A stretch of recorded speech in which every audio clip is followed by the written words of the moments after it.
Freedom and flexibility. That's what you want in a healthcare plan. And with Humana's Medicare Advantage PPO plans, you can see any doctor in the country who accepts Medicare, including specialists, with no referrals needed. Plus, you can go in and out of network for the same copay for doctor's visits. Learn more at gethumana.com. Humana, a more human way to healthcare. Humana is a Medicare Advantage PPO organization with a Medicare contract. Enrollment in any Humana plan depends on contract renewal. Shift season.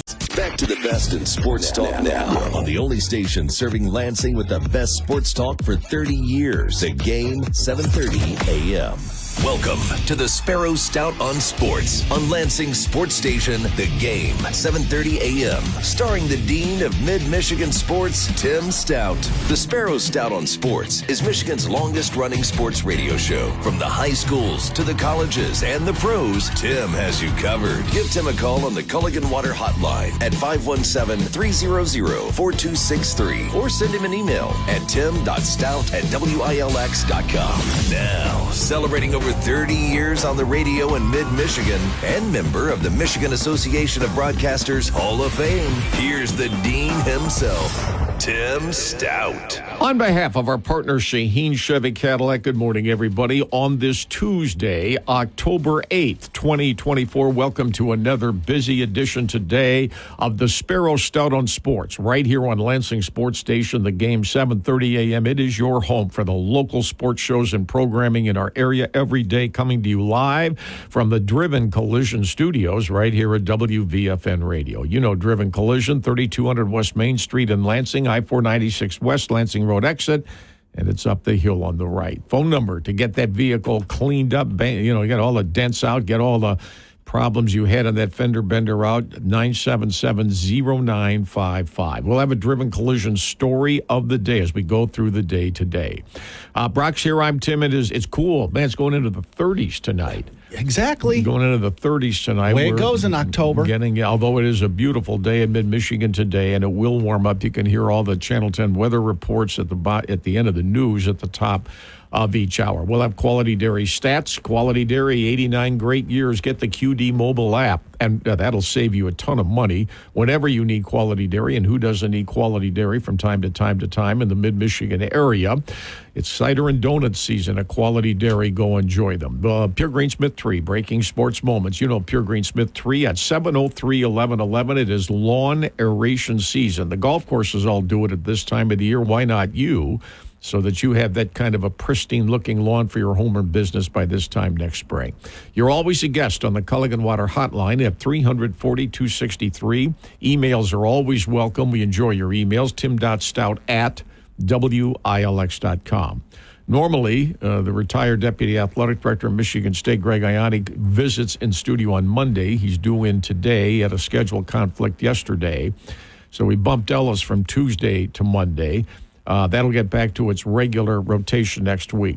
Brock tells me that there is scheduled maintenance on a portion of this radio station, which will take it off the air for a short time at 1 o'clock when we sign off. Do you have details? Yeah, now I got to find it here. Hold on. And don't use here. any terms that the lay people would not understand. I think, frankly, what I said is like my wife always says, I don't need to know anymore. I know the gist of it. You have scheduled maintenance. Here we go.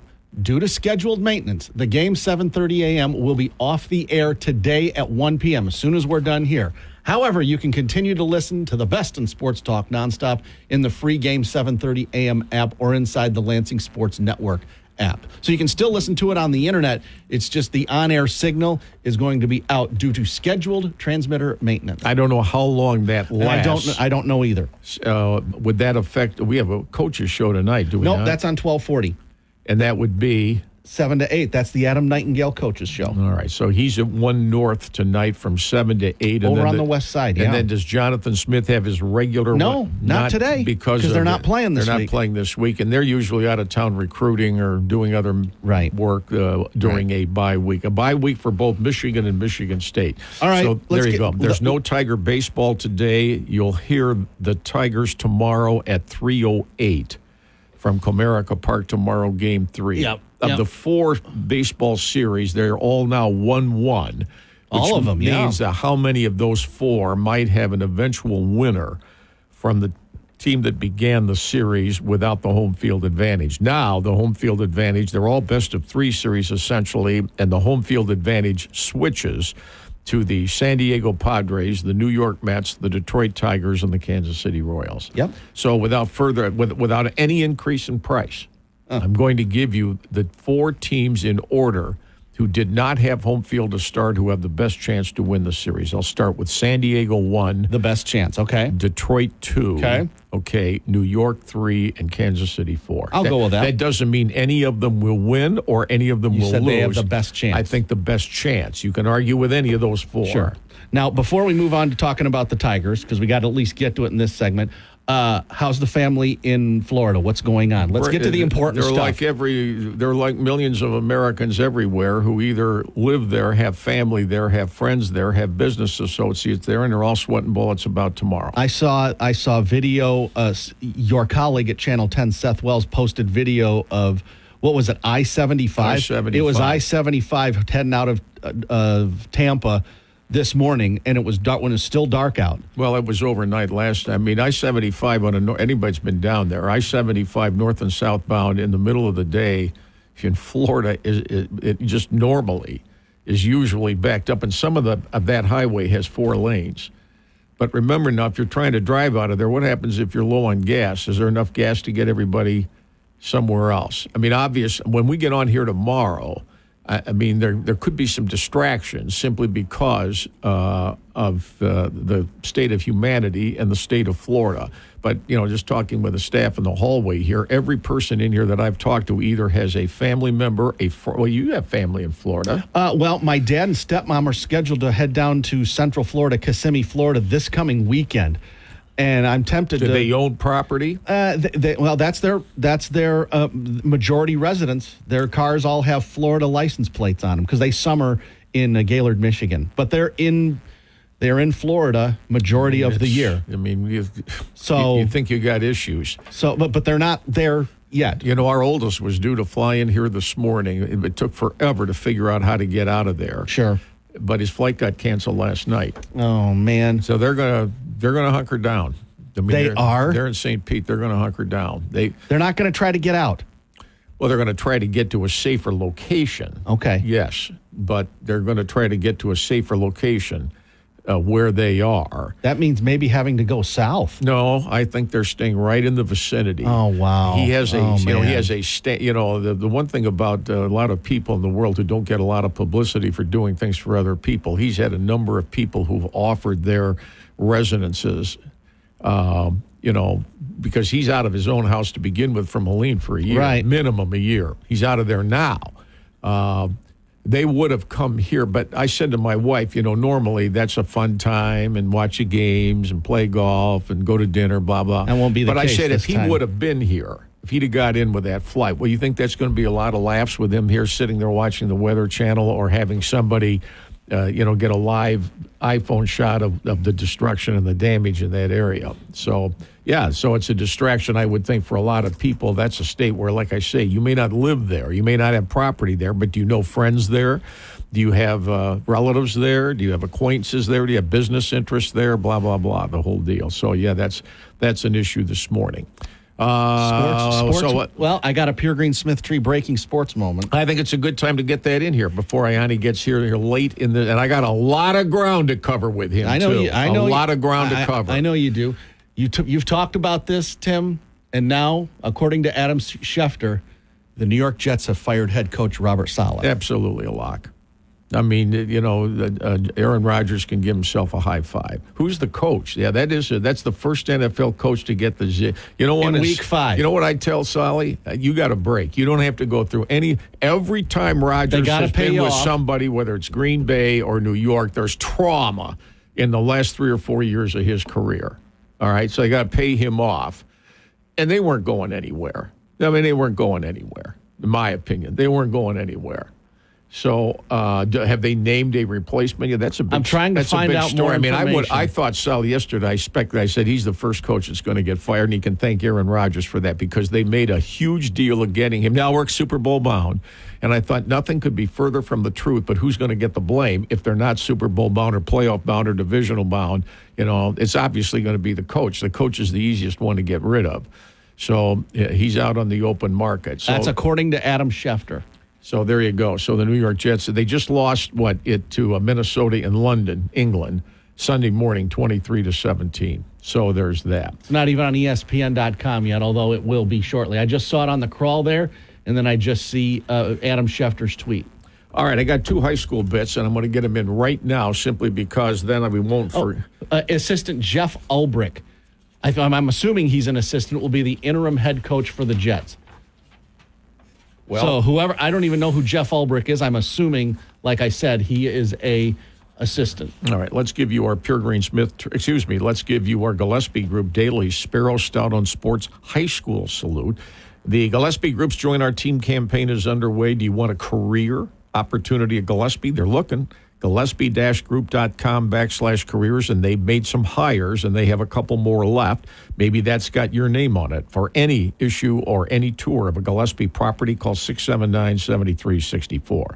The Gillespies this morning are saluting Lansing Everett High School football coach Jaleel Candy. His team came from nowhere last year, made the playoffs at 5-4, lost to East Lansing to finish 5-5. And kind of under the radar this fall, Lansing Everett is 5-1. Its only losses to Grand Blanc on the road. Came back off that this last weekend and frankly had a lopsided win at home against Grand Ledge. There were at least 2 big games of the final 3 for Everett. They've got East Lansing at home this week, and eventually they're going to play at DeWitt. But with another win, Brock, I think Everett is safely in the playoffs for a second year in a row. Yeah, one more win. You saw them last Friday. Well, they got a lot of playoff points beating a Division I team in Grand Ledge.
Most tax pros leave a message.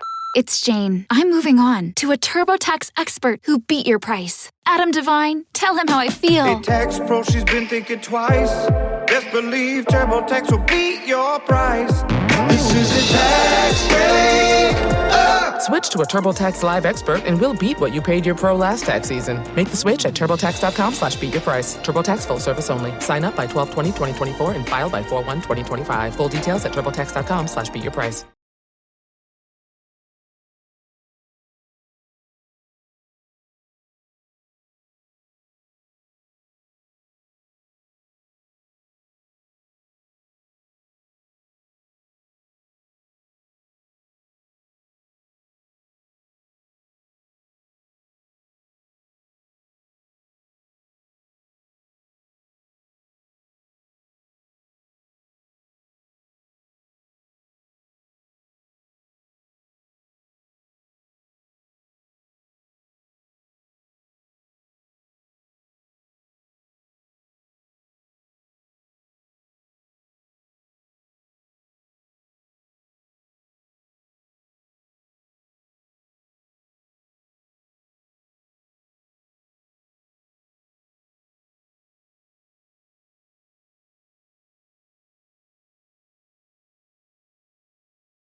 checked. Believe me, we checked everywhere. I can tell you that Michigan State's... Oh, yeah, we tried during the show yesterday. Michigan State's administration wants no part of these night games. And what has come up around the circles I've seen I won't say it will happen. I'll ask the question, and Ianni can comment. This was part of his business.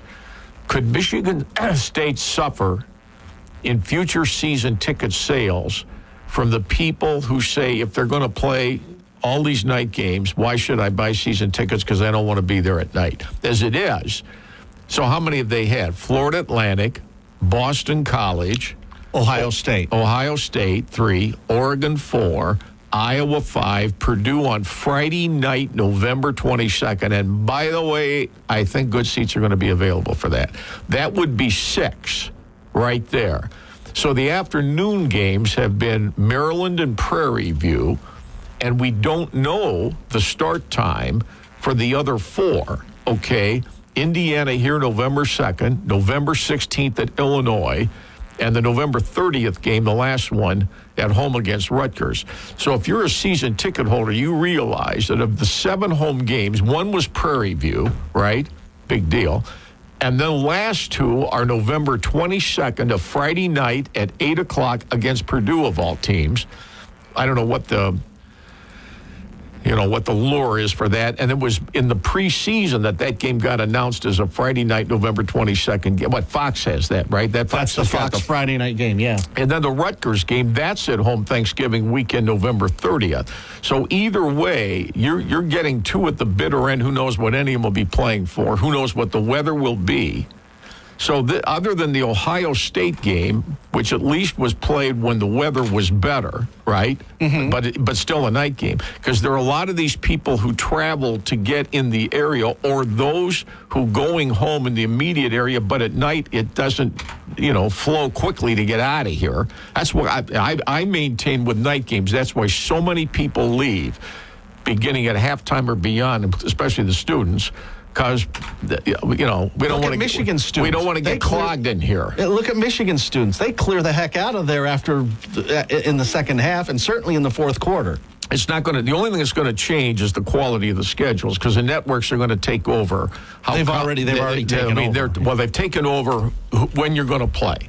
You can't call up and say, we don't want that, we're not doing it. No, that's, believe me, that's off the table. You want our money? Yes. You want our money, you sign for our money, and we'll let you know when you are going to play. Simple as that. It's the old saying, that's what's called negotiation, and you get what you pay for. But is it going to harm in any way, anywhere? Is it going to harm season ticket sales at some of these? Michigan State's got to lead the nation in number of night games, and there could be more. Because NBC, kind of had. I claim that the reason the Iowa game is at night is because NBC didn't get first pick. They don't want this game, but by the time it was their pick, is it the best of a bad lot? Iowa's coming off. They're both coming off blowout losses to Ohio State, but that means the tailgate show a week from Saturday will be on 4 to 6.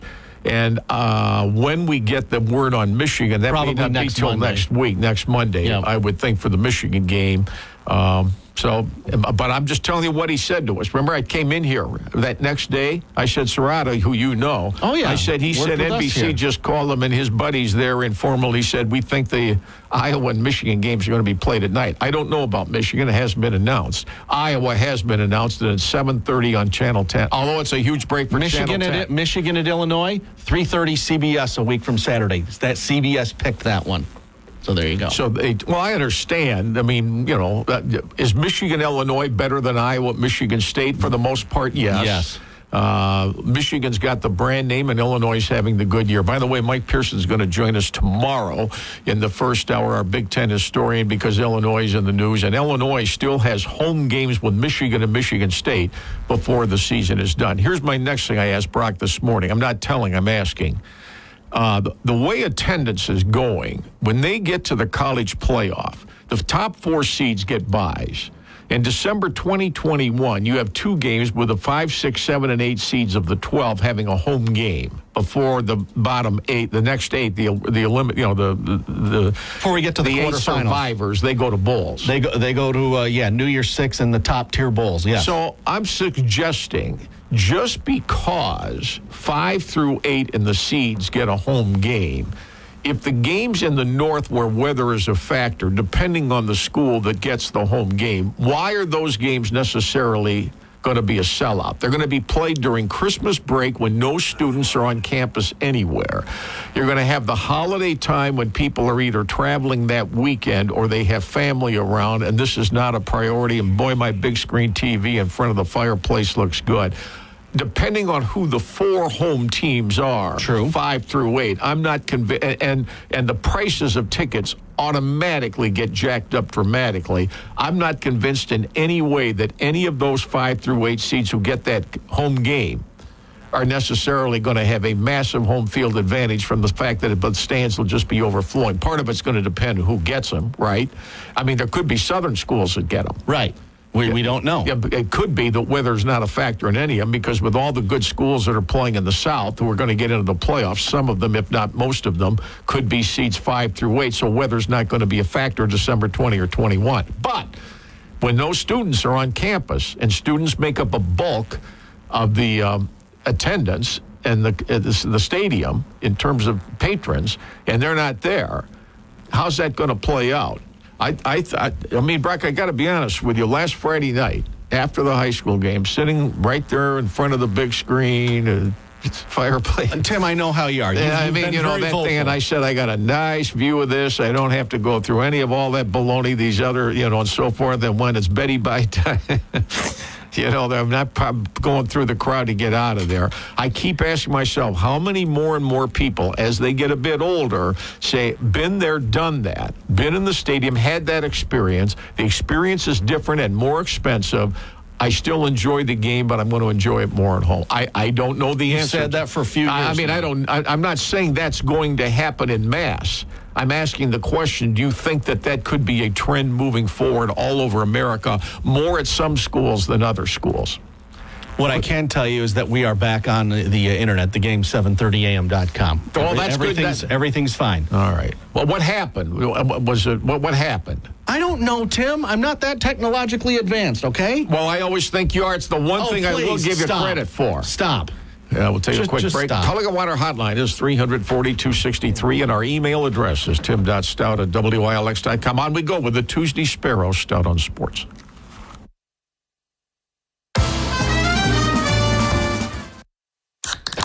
Here's what's on tap today here on the game, 7:30 a.m. WVFN. Coming up, we got Greg Ianni, former Deputy Athletic Director at Michigan State. He's going to be joining us here very soon.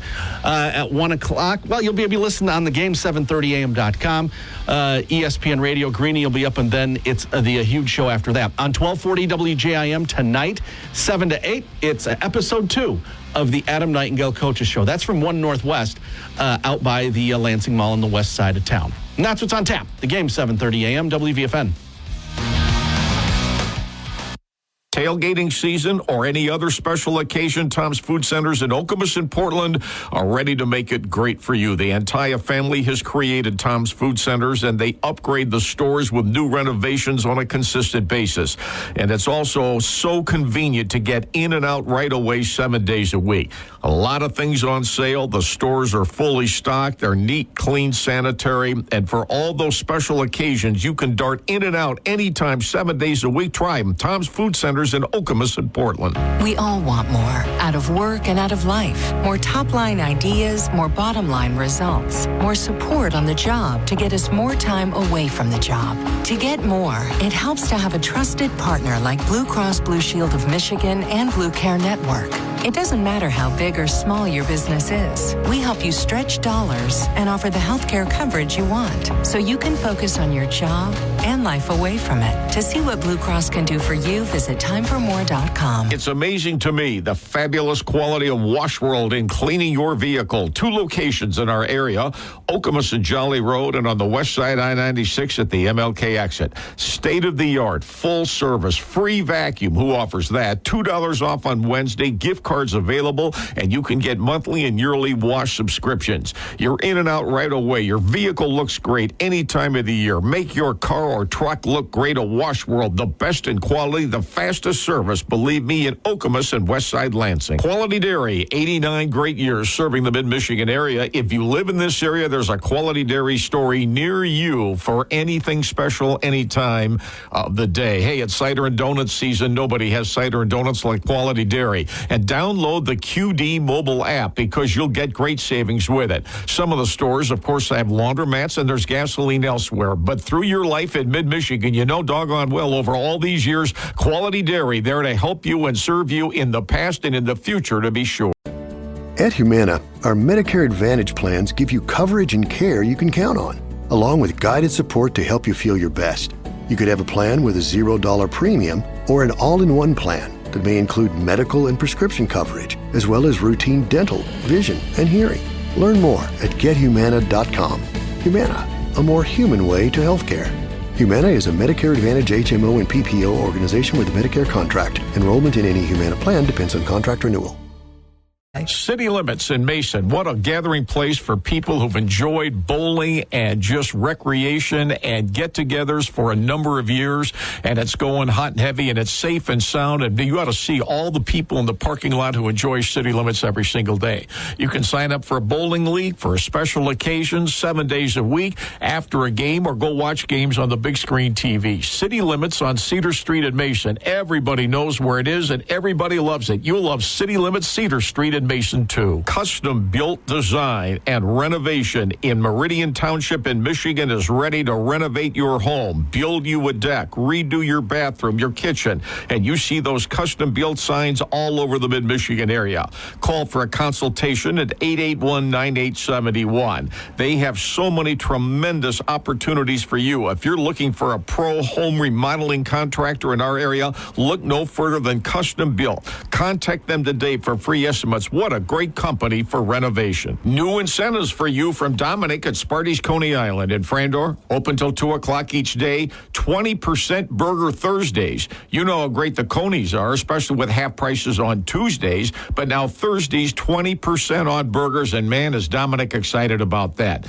Dine in, carry out, every day. Breakfast is spectacular as well. Always incentives at Sparty's Coney Island in the Frandor Shopping Center. And again, whether it's 20% Burger Thursdays or half-price Coney Tuesdays, be sure and tell Dominic we sent you.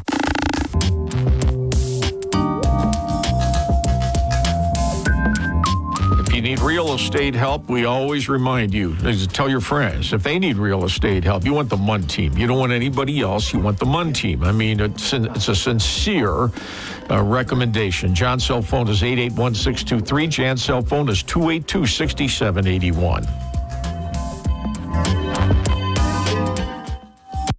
We've got all the sports you can handle, minus the sweaty jerseys and dirty jockstraps. Sick. We're the Game, 7:30 a.m. All right, we're in the Driven Collision Studios. Greg's in the house. Before we talk to him, Lyle Lansing, Tuesday, Sparrow Stout on Sports on the Culligan Water Hotline. Good morning. Good morning. Hey, usually, I don't like handing on a lot of credit to you, but when I called there last week and you called the New York Jets coach a dead man walking. Dead man walking. Aaron Rodgers, you take that you guy. Called it. You absolutely called it. I got to give you credit. I said to Brock, the only thing's going to happen out of that is that coach is going to get fired because they'll take him in New York thinking he's the guy, all right? But the guy's 40 whatever years old he is. He was a complete distraction for the Packers, in my opinion, for 2 years and hampered them greatly. And he got Mike McCarthy fired. So now he's going to go into New York. What, you think the rest of the Jets are going to Brock's point, it's more in the quarterback. Well, they don't have more in the quarterback. So he goes in and they score whatever they score. And I said, hey, you can't fire the quarterback, so the coach is the one you sacrifice. I don't know when they get rid of him. And it ain't going to get any better. They got the Bills at home Monday. I'll take Buffalo. You can have Aaron Rodgers and I'll take Josh Allen. Yeah. Let's see who wins. All right? In his prime, it was one thing. Yes, okay. But these guys, he's not in his prime. And to me, I just don't think he's a team guy. I just don't think that his number one priority is to all for one and one for all. I thought he was a cancer on the Packers in the last 2 or 3 years because of all those issues. Didn't he get one of their coaches fired? I told you, Mike McCarthy, they got him fired. I mean, he's a coach killer.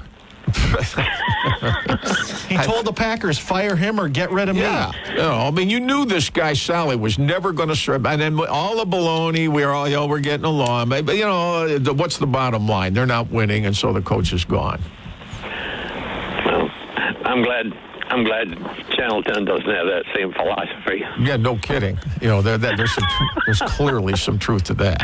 So. All right, hey, have a good day. See ya. All right, there you go. Yeah, Brooks on the line. Hang on. Ozzy's the official jeweler of the Sparrow Stout on Sports. Brooke Humble is with us. 332-7900 is the magical phone number. We're getting deeper into autumn. Good morning, Brooke. Is there such a thing as Halloween jewelry gifts in any way, shape, or form? I'm reaching here. I'm stretching here. But I'm trying to relate something at Ozzy that might fit in October, and the only thing that comes up at the moment is Halloween.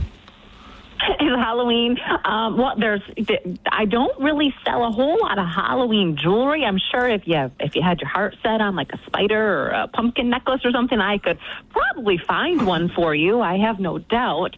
The one holiday that I don't celebrate it personally, I haven't probably since I was in high school or college, but there is Sweetest Day in October. I believe that one is the third Saturday in October. I'll have to double check my dates on that. So it's also not a huge holiday, but if you are one who celebrates Sweetest Day, you can always pop in and pick out a little something special for someone at Ozzy Jewelers. So there's that for you in October, Tim. Well, I'm hoping Brock observes Sweetest Day with me. He hasn't previously. Whether that changes this year or not, I'm not exactly sure. However, I do think I hear of that from time to time to time. And if you do observe that, male or female, why not Ozzy, right? That makes sense to me. Exactly. Exactly. Why not Ozzy? The one thing I do want to talk about today is cleaning jewelry. I was thinking about that the other day. I have a lot of people that come into the jewelry store and they don't know how to clean their rings. They don't know how to clean their wedding rings or their necklaces or things like that without coming to the jewelry store. And while we always recommend that you stop by Ozzy Jewelers to get your jewelry cleaned, and keep in mind that is a free service. So if you have jewelry and you feel it needs a little, like a spa day, I guess you could say, for your jewelry, come see us. We do offer cleaning services there in the store. And so we have a special solution that we use, and we use the steamer. And then when we do that, we always check all the prongs and make sure your diamonds are in there nice and tight, and make sure we don't need to do any repairs on your rings. All rings need general maintenance. And so we always just check on that when you bring them into the store. However, there's a lot of times people will come in and they'll say, I have this wedding that I want to go to, or I have this special event I want to go to, or I just got back from a vacation and my diamond isn't as sparkly anymore. What do I do? There's a really easy solution at home, and what we suggest is you just use a little bit of Dawn dish soap and warm water and just let your jewelry soak in that. Now, this is precious metal, so I wouldn't put like a gold-plated jewelry or anything like that in this type of solution. But if you have gold, silver, diamonds, gemstones, you can put that in a little bit of Dawn dish soap and water, let it sit for a little while. I always say myself, I let my jewelry sit, I go and I finish getting ready for the evening, and then I use a really soft toothbrush, and I just scrub that jewelry. So I get kind of up underneath the diamonds or underneath the prongs or underneath like the necklace, and you scrub that with a soft toothbrush, and then just rinse it in some water, pat it dry, and it will definitely do the trick. It'll bring back the sparkle. It'll make it look like it's new again. So you can do that. It's a quick and easy, just like a little maintenance on your jewelry when you're at home and you don't have time to stop in. See, Brock, there's something new you can learn from Brooke every single Tuesday, one way or the other, because Brock needs to get his cleaned up in any way. Yes. It's always watch season at Ozzy, too, at the same time, right? With all those different watches, including Michigan State watches. I bring it up because the game's less than 2 weeks away now. Right, it is. I believe it's on the 26th, isn't it? 26th in Ann Arbor, yes. 26. So, so if you need to cheer on either your Spartans or your Wolverines, we do have Spartan and Wolverine jewelry. So we have the Shinola watches for sure. And then Breitling, now they also have a University of Michigan watch. It's their Endurance Pro is what it's called. And so it's a watch that's meant to be worn all the time. It's one that you can work out in. It's one you can wear with a suit. And it is navy blue, and then it has the little block M on it. And those are pretty cool. We have 2 of those in stock. Those are going to go fast. But we also have necklaces and earrings and little bracelets. We have more Spartan jewelry, hence living so close to Michigan State, but we do have some Michigan jewelry as well, and there's always pieces that we can order. So that's always fun. If you just want to, definitely get all decked out and go cheer on your team, I'm cheering for our Spartans always. But we have a lot of really cool pieces in the store that we sell all the time. Most of those are our top sellers for fun jewelry in the fall. And again, I think it's just has something to do with football, and everybody's super excited about cheering on the Spartans this year. So come see us if you want to get a little something for yourself. Well, they're kitty corner from Frandor, plenty of parking, or call Brooke at 332-7900. There's a reason Ozzie is the official jeweler of the Sparrow Stout on Sports. Again, Sweetest Day is around the corner, and that is a big deal to some people. If that's the case, Ozzie always has the answers in a variety of different ways, and the personal phone calls have really been a big popular hit with people. We know that from those we hear from here in the studio. Brooke, I appreciate it. Have a great weekend. Say hi to everybody there. I may be in soon to get a watch, battery replaced. No better place to do it than Ozzie, believe me, because you'd be in and out right away for the most part. Have a great weekend. Appreciate your time this morning. Sounds great. Thanks, guys, and I will talk to you guys soon. There you go. Say good morning to Greg Ianni. He was switched today. He had some, family things. I had to remind you because you forgot. I forgot. Yesterday. You forgot me? He forgot yesterday. No, I forgot that we were switching to Tuesday. But the good news is, without putting the jinx on, because Greg's mom, bless her heart, is alive in her mid-90s. Mine's 98 and a half. We're trying to get her through the hurricane. That's what we're the second hurricane. I was just, while you're talking to Brooke there, I was just reading some things online about it. I mean, my God, what a devastating storm that could be. If you're university officials, I don't know how many universities are affected in that state where this is going. What do you do with your student population? That's a good question. Because some of them may not be from nearby. Right. I mean, you have out-of-state students and all that. Well, first of all, you got to protect them. That's number one. You got to get them to a safe place, but then you got to care for them, get them food, water, all those kinds of things. And what are they going to come back to in the first place? Exactly. Tom and his wife were supposed to fly in here this morning out of St. Petersburg to Flint, and they were going to hunker down here. Yeah. And then last night, after you can't make any more arrangements, the flight got canceled. Yeah. Because they're shutting those airports down. I heard you earlier. Just another. And this is after Helene wiped them out for a year in that house. If you remember Amy Fowdy, who used to be the turf person, she lives in Naples, outside of Naples. And I talked to her last night, and her husband had just finished putting up all their hurricane shutters and helping the neighbors put them up. Now, she says it depends if, the track it's on now, they're far enough inland that they won't get, the water coming in won't get to them. And the wind shouldn't be too bad if it stays, but like she said, if it wobbles one way or another, it doesn't have to wobble much. If it comes south just a little bit, and they're going to get hammered. So, I just looked at the size of the thing, though, Tim. It's the swath, the hurricane conditions are now, the hurricane warning now is for the entire state all the way over to the East Coast. To the East Coast. That's unbelievable. I mean, I don't understand how this all works. I mean, Tampa hasn't been hit more than 100 years head on. Correct. So 100 years later, when the population 100 years ago was 160,000, now in that area it's 3.5 million. Right. So moving, or all those people having to, and they're not all wealthy either. That's the other thing. Yeah. You have a lot of middle class, lower middle class people who live there.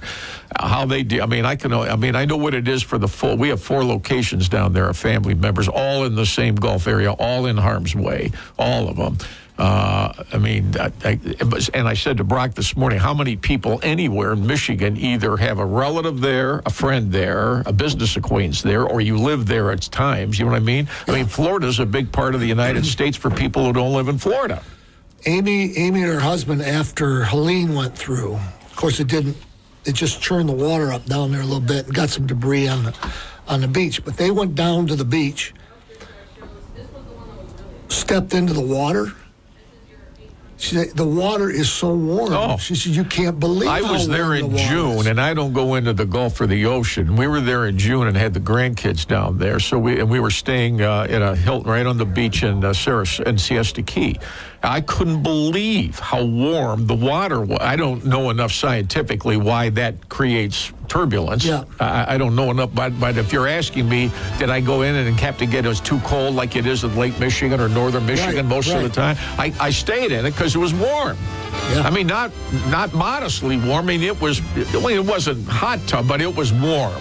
I mean, these things get in these low pressure centers the way I read it, they get in the Gulf, and that water is so warm, it's like an engine. It just cranks these storms out. It's unbelievable. Is this going to continue? Unbelievable. We got hour number 2 coming up. You can Greg's in the house. Culligan Water Hotline 340-263. There are sports items to discuss. More in a moment on the Sparrow Stout on Sports.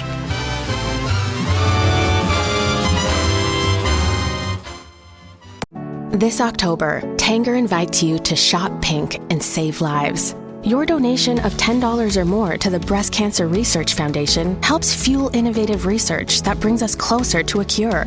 It also unlocks exclusive savings from brands like Coach, Crocs, Columbia Factory Store, and more to shop all month long. Join us as we mark 30 years of advancing research and empowering hope. Donate and access your exclusive savings today at Tanger.com. WVFU East Lansing, a Town Square media station. We're the station you've turned to for sports for over 30 years. The Game, 7:30 a.m. Whoa, it's you. Wesley Financial Group is not a law firm. Are you a victim of the timeshare trap and think there's no way out? I'm Chuck McDowell, founder of Wesley Financial Group, and I'm here to tell you that there is a way out. I will send you a timeshare exit information kit absolutely free, explaining how the timeshare industry works and your options for cancellation. Get the facts. For your free timeshare exit info kit, go to iCancelTimeshare.com. That's iCancelTimeshare.com. iCancelTimeshare.com. You could say we know a thing or two about sports. Let's go! We've only been doing it for 30 years. We're The Game, 7:30 a.m.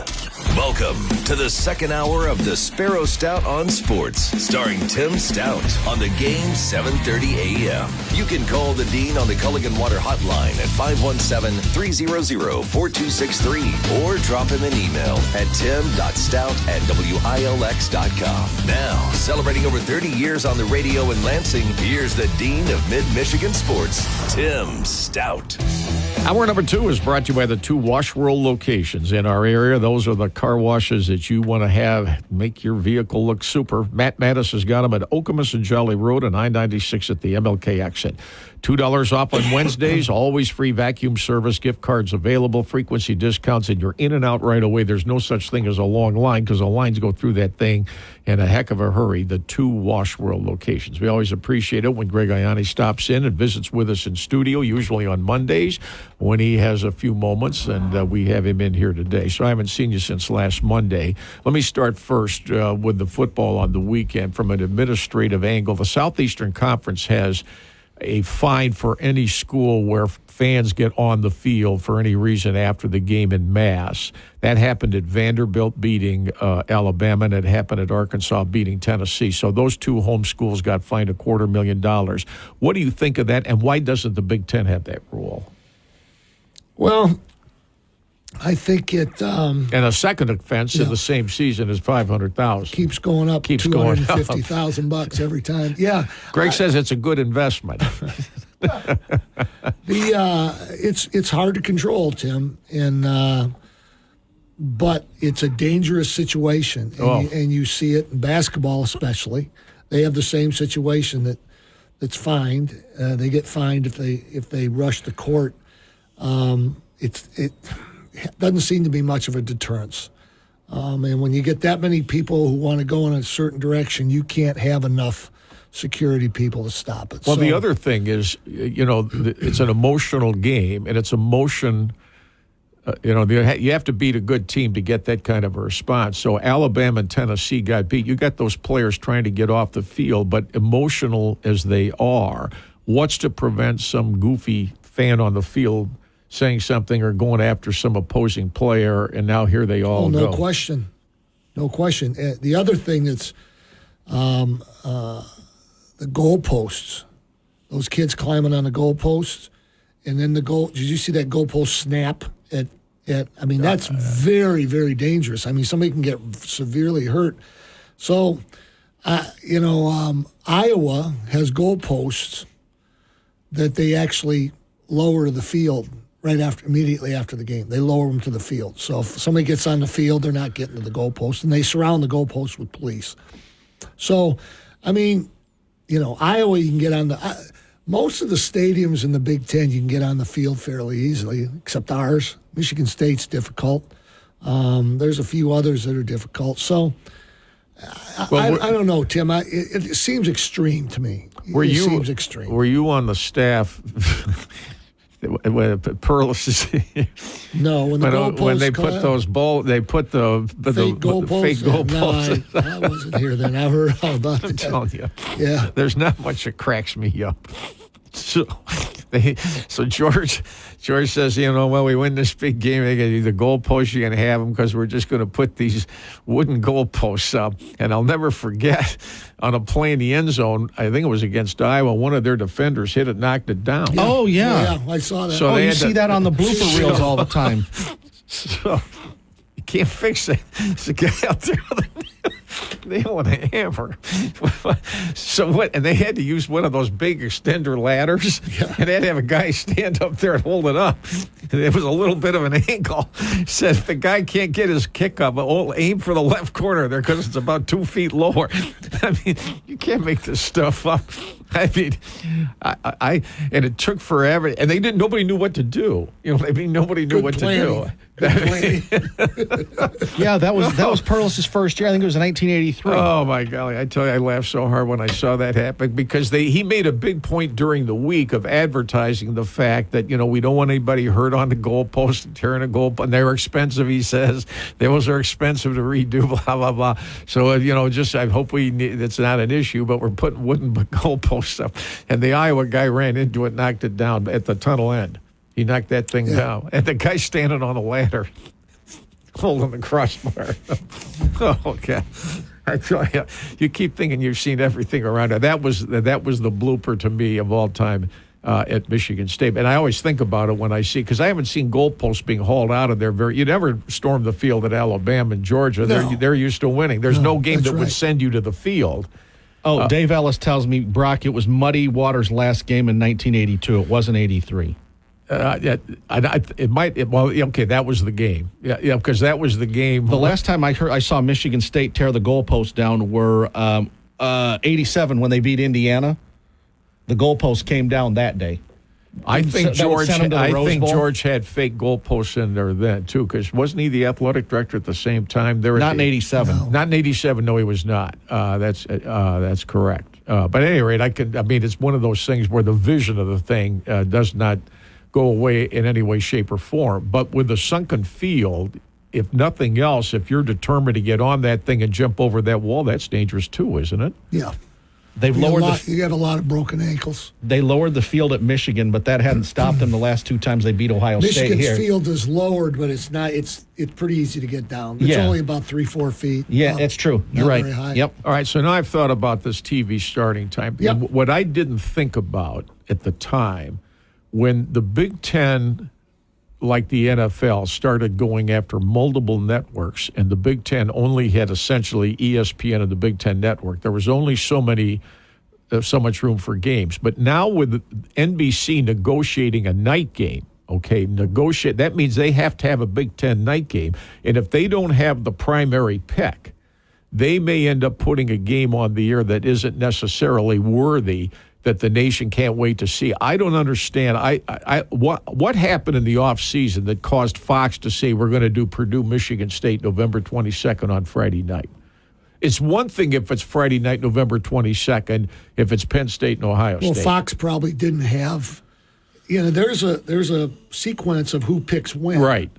All right, so that was probably Fox's second pick. But had they not called that game, were they going to get a worse game if they waited till 2 weeks before for that Friday night, November 22nd? How was that the magical game back in July?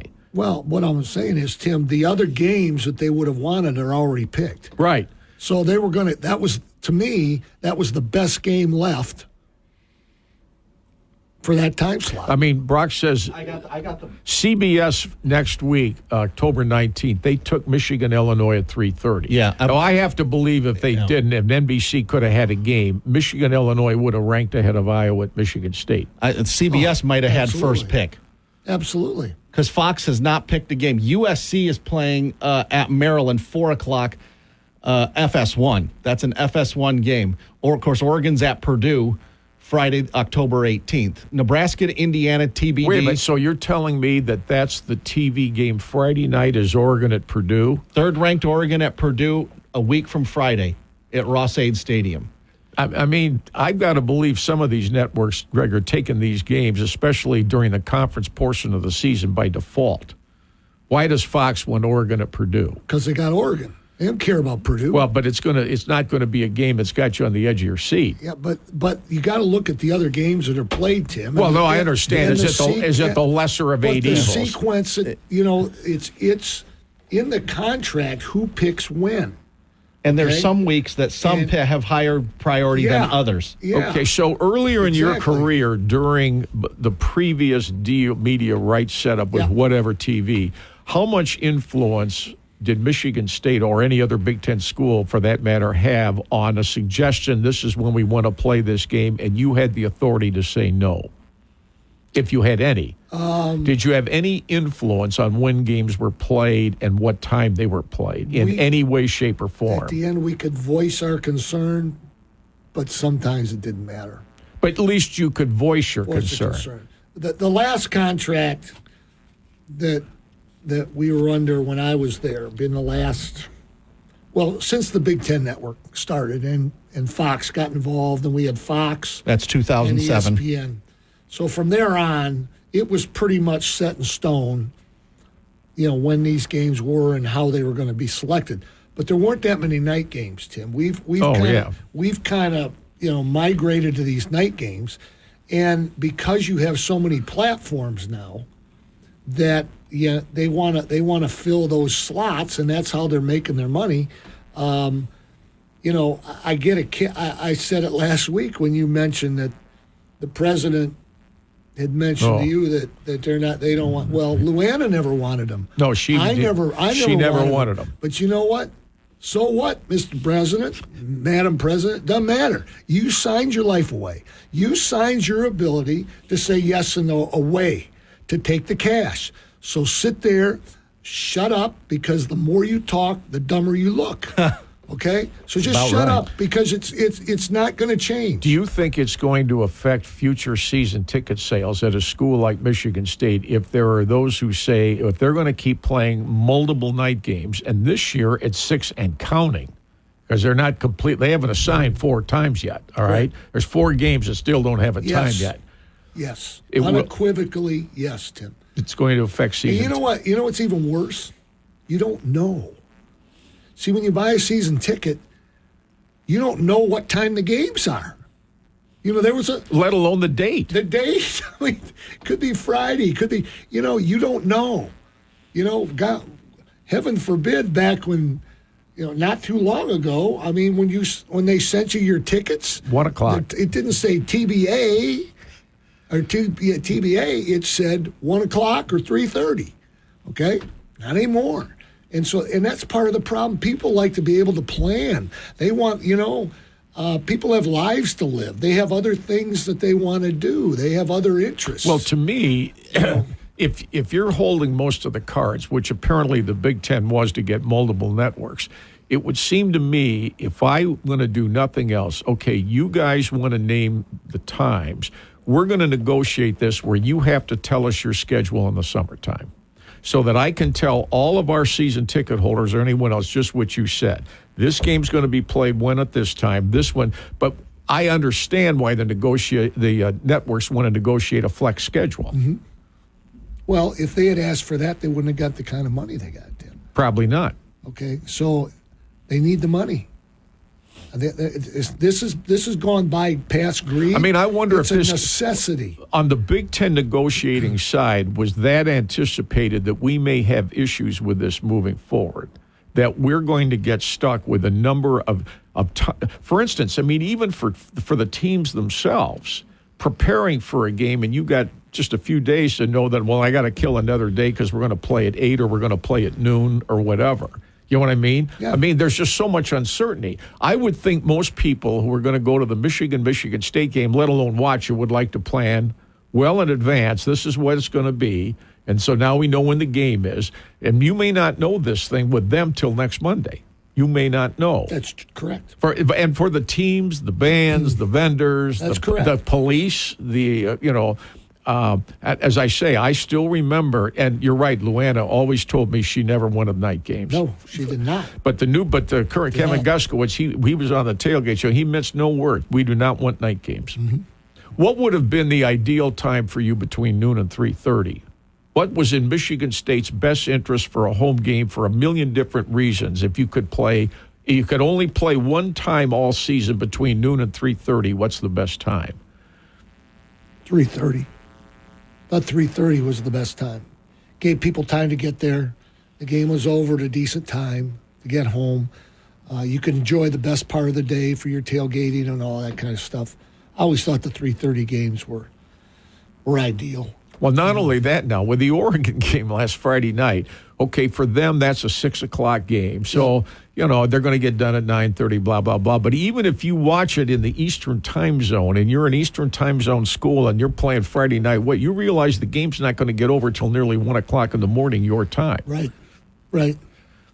But that game last week, you could kind of go to bed earlier. Well, you didn't have to watch the whole thing. But to your original point, and on the Big Ten, I don't know who negotiates for the Big Ten. They never tell you how this all works. Negotiating. There's a company that they use to help them negotiate, and then the commissioner's involved, and there's a group of directors. I mean, to me, if I'm the commissioner, I'm saying to the 18, whatever their number is, okay, here's where we are. Depending on how much control you want on these contracts, this is what we can get. If you want the maximum amount, the absolute ceiling on what they're all willing to pay, this is what we have to give up. Mm-hmm. And what we are giving up is any control on when we're going to play our games. Mm-hmm. Total, we don't know whether it's Friday, Saturday. We don't know whether it's on any other night. We don't know what time of day it is. Not only that, they don't have to tell us well in advance so that when we advertise our home schedule and the times, we may not have any of those. To your point, how many schedule cards did I see for the 7 home games with the TBAs everywhere except the Purdue game? Correct. Because that was the only one I saw. And it was even late in the summer before they announced that Florida Atlantic was going to move Saturday to Friday, even though most people anticipated that. Right. But that didn't get determined until, a little bit before the actual start of the season. Right. But again, it's an oversimplification, but it's the way it is. It's about the money. These schools absolutely have to have this money, Tim. And they still may not be making a profit on the budget as it is, even getting that money. No question. There's no question of that. And they're making all that money, and unless they're making more NIL money, they still may not be successful. But just to run these programs, Tim, they've got to have that money. They're extended out that far. They have to have that money. Yeah. And it's all about the money. It's all about the money. And so when you give that up, okay, there's no such thing as a free lunch. We all know that. And nobody at those networks is saying, hey, you know what, I really like the Big Ten Conference. Here you go. Here's a big chunk of change. No, it's not the way it works, okay? They're going to get control. And I'm predicting they're going to become even more involved. I think they're going to get, I've said this before, I think they're going to get involved in scheduling. I think the networks are going to start demanding better games, Tim. They may not schedule the games, but they're going to start demanding better games. Well, not only that, look how it's been, and I got to get a break here. Look what it's been in basketball. I've told him for 1,000 years. Drives him nuts. Your Big Ten basketball season ticket holders on weeknights going to 9 o'clock games, and the visiting team for a 9 o'clock game. When does that visiting team get back on campus? Yeah. And that's assuming the winter weather's good so you can travel. Correct. That more in a moment. This is the Tuesday Sparrow Stout on Sports.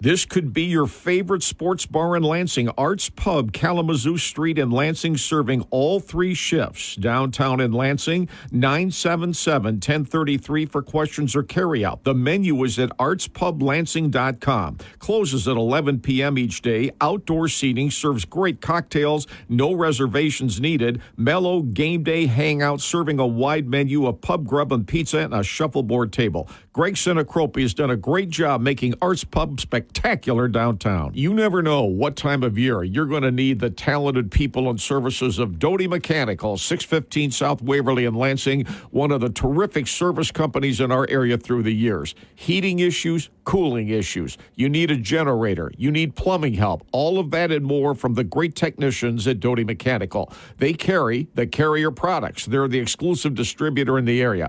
327-7777, 327-7777. When you need that kind of help, call Doty Mechanical. Of all the recommendations that I've ever given you on this program through the years, no one goes higher than the Munn team for real estate advice. John and Jan Munn work as hard as anyone in the business, trust me, and they truly are realtors who get results. John's cell phone, 881-6623. Jan's at 282-6781.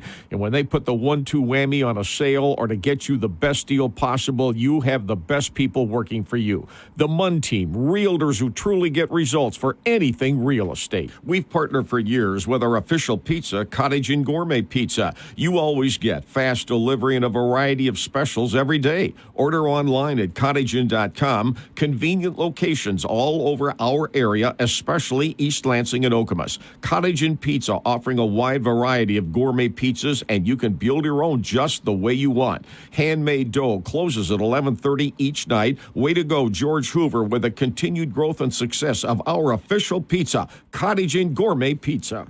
This is the Lansing Sports Network Minute from the Lansing Sports Network News Desk. I'm Steve Goff. The Detroit Tigers took Game 2 of their playoff series with Cleveland thanks to a 9th-inning home run by Kerry Carpenter, who went absolute galaxy off the Guardians' Emmanuel Clase. Going back is Brennan. He's looking up. Gone! Kerry Carpenter, a 3-run bomb, and the Tigers take the lead 3-0. Dan Dickerson on the call. Tarek Skubal with 8 strikeouts, 3 hits, and no walks in 7 innings for Detroit. Tigers return home to host the Guardians Wednesday and Thursday. Due to scheduled maintenance, the game 7:30 a.m. will be off the air today at 1. For the best in sports talk nonstop, use the free Game 7:30 a.m. or Lansing Sports Network apps. From the studios of the Lansing Sports Network, I'm Steve Goff. Find more and stay up to date at LansingSportsNetwork.com or in the Lansing Sports Network app. The iconic Coral Gables restaurant on Grand River Avenue in East Lansing, more than 90 years young, with so many loyal customers, so pleased that Coral Gables has survived the pandemic and is bigger and better than ever. Catering, carry-out, employment opportunities, all of that at 337-1311. And the fish fries are spectacular on Friday night.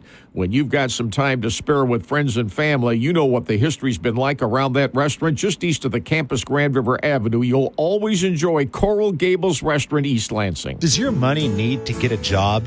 You've worked hard for it, and it should work hard for you. Lazy money is just sitting there not earning its keep. If you have lazy money lying around, call McIntosh & Associates, 877-222-8849. You might have lazy money lurking in a savings account at the bank, collecting very little interest, or in an old 401k that you haven't checked on in years. Or maybe it's in a CD that could be earning more.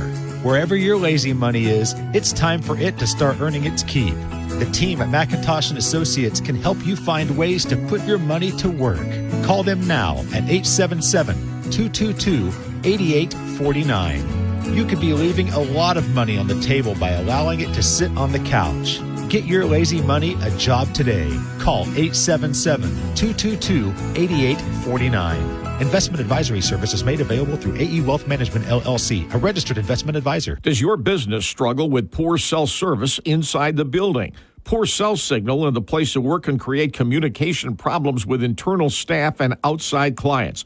The Antenna Men are cell signal pros. They've provided solutions to clients all over Michigan, and they'll provide solutions to help your staff be more productive in a great way. Cell Signal Pros also has solutions for homeowners as well. Go to the Antenna Men and Cell Signal Pros. Google the company. It's great in many different ways. There's never an off day at Royal Scott Golf and Bowl just west of the airport. Sign up now for indoor golf leagues. Same with bowling for all levels of ability. Book your parties, gatherings, special occasions at any time. And remember, Royal Scott Golf and Bowl is affordable for everyone. What a jewel for more than 50 years in our community. Thousands have enjoyed it. Okay, Royal Scott Golf and Bowl. And you can too. Fun for the whole family, to be sure. Check out now all the great ways you can enjoy Royal Scott Golf and Bowl. Lake Lansing Road Mobile across from the Eastwood Town Center. What a beautiful day for a touch-free car wash. That'll get you 25 cents a gallon off the price of gas. If you need to have your vehicle serviced, they got service bays Monday through Friday when you call at Lake Lansing Road Mobile, 484-2300. What goes with this is in the Eastwood Town Center across the street. Scott Berman's got that One Culver's by Walmart. And at that One Culver's, when you order, mention Stout on Sports, they'll knock the price down 10%.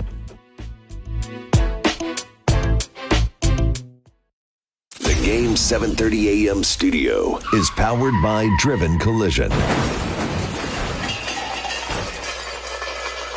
We make friends by accident. On the go from the Driven Collision Studios, we always appreciate it when Greg Ianni shares his time and expertise with us. Michigan State's next game, which is home a week from Saturday against Iowa, that is homecoming. But homecoming games on a Saturday night have been very, very few and far between. It was always a traditional afternoon game on Saturday for the homecoming crowd, many of whom traveled. That time has changed now, too. Yeah, as we were talking off air, Tim, back before I retired, all homecoming games were guaranteed to be scheduled during the afternoon, no night games. So we would always turn our homecoming dates into the conference office so that they made sure those games were at 1, 3:30, or 4. And, obviously that's changed. So we're at the halfway point of the season. Of the 18 teams at the halfway point of the season, thoughts up, down, or in between at the midway point of the season so Tim, far? there's so many teams that it's number one, I think that the teams that have come in, UCLA they might be the worst team in the league, and they're going to have to recruit and to get it to be competitive. Southern Cal's not physical enough. They've got to be more physical because they went to Minnesota and they just got punched in the mouth, and they're just not used to playing that way. Oregon's good team. Washington's a good team. Not a great team. They're a good team. I mean, they lost at Rutgers. I think at the top end, Ohio State's very good this year. Oregon's very good. That'll be a good game this Saturday. Those two teams could play for the championship. Hey, my thought on the Big Ten championship, Ohio State's going to be one of them. Yeah. Now, who's going to be the other one? Oregon, Penn State, maybe. Penn State plays at Southern Cal Saturday. Southern Cal. So I would say to Penn State, for all the yak about how great, if you're going to prove it. You're going to win at Southern Cal. That's right. And then they've got, they got Ohio State at home. They've got to beat Ohio State, Michigan sometime, and they're not going to be legitimate until they do. I think what muddies the thing dramatically is if Oregon beats Ohio State, because you're going to have then most of the top teams with one conference loss, if not more. And then you're going to get ties for 1 and 2. Right now, there are 11 teams in the Big Ten that have one conference loss or fewer. So you can't mathematically eliminate any of them at this point of the season. Indiana, Ohio State, Oregon, and Penn State are all undefeated in league play. Now, Ohio State plays Oregon this weekend. Penn State could lose at USC. So that could narrow it down to 2, assuming Indiana wins. Yeah, there's a lot of games to be played. Indiana's idle. They are idle this week? Okay. But the pleasant surprise is obviously Indiana. I mean, what a story. I mean, new coach changes the whole thing. Obviously, big culture change there. And they're a handful, Tim. I think they have a better shot with the schedule they have. They're off this week. I think this is one of these weird things. I think Indiana has a better chance to make the 12-team playoff than play in the Big Ten title game. True. Because I think they could finish in the neighborhood of 10-2, 9-3. Yep, I agree. But 10-2 may not get you into the Big Ten championship game. Correct. Bizarre as that sounds. I don't have them at the absolute top yet. I give that guy, he's the coach of the year by a landslide. Kurt Cignetti, their coach. I mean, well, what he did, he went and got a quarterback. Yep. He's got a quarterback. Then he put 2 receivers. So they've actually got 3. They are all fast. They all catch it. They throw the ball. I mean, their offensive coordinator, in my opinion, matches the talent they have. Now, where I think they're vulnerable is on defense. Which is what normally happens at Indiana. But you know what? They get Michigan at home. And that defense is not going to have to shut them out because Michigan has so many issues offense. I think Michigan, to me, has a better shot to go 5-7 than Michigan State does to go 5-7. Maybe neither will. Maybe both will. Right. But to me, the schedules they each have are one of them's going to get a loss because they play each other.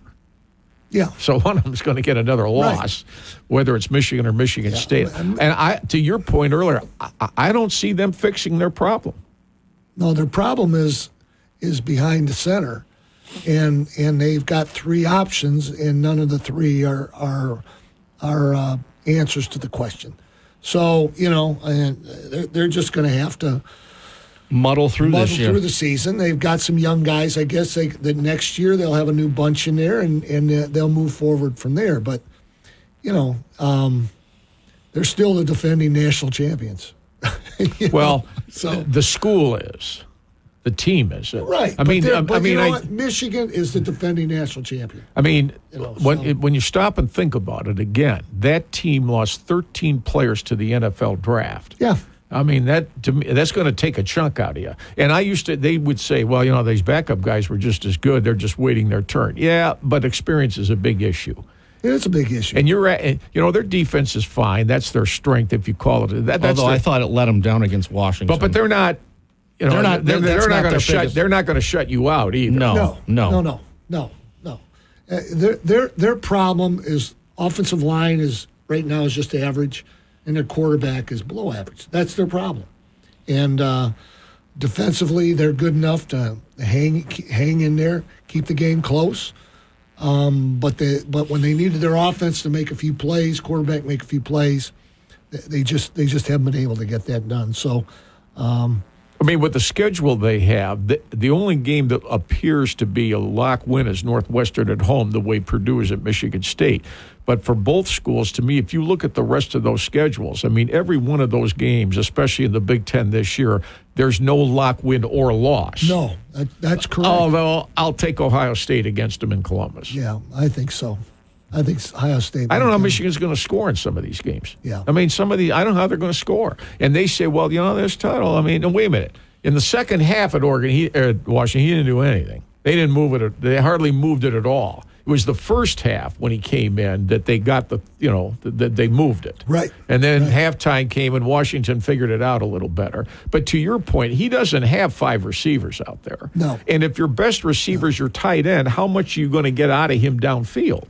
That's the next problem. And to your point, too, I agree totally. I mean, that line is average to me. I like his running backs, but if the opposition knows you can't throw it, and they stick 9 guys up there, and before long, how long is one of those guys is going to get nicked up because they don't get tackled, they get massacred because they know they're coming with it. That's right.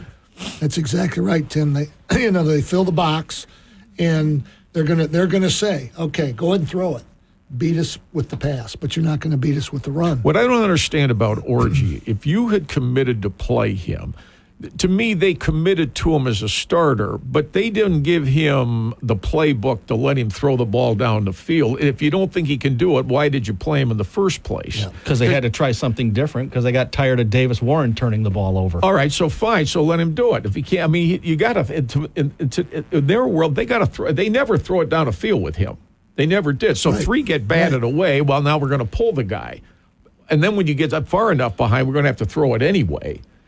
And I don't see them fixing it. Now, they might beat Michigan State at home. They can beat Northwest. They might win some home games, yeah. But when they get to Illinois is going to be hard. I don't know how Michigan's going to score. Yeah. Unless these 2 weeks, something dramatically changes offensively for them. We'll get to Michigan State. We'll take the break now. We'll get to Michigan State's got its own issues as well. And I haven't asked Greg about back-to-back Ohio State, Oregon. Was there any progression? Is one better than the other? And remember, Ohio State plays at Oregon Saturday night. Is that a de facto Big Ten championship game? And toward that end, could it be the first of 2 times they play each other this season? More in a moment on the Tuesday Sparrow Stout on Sports.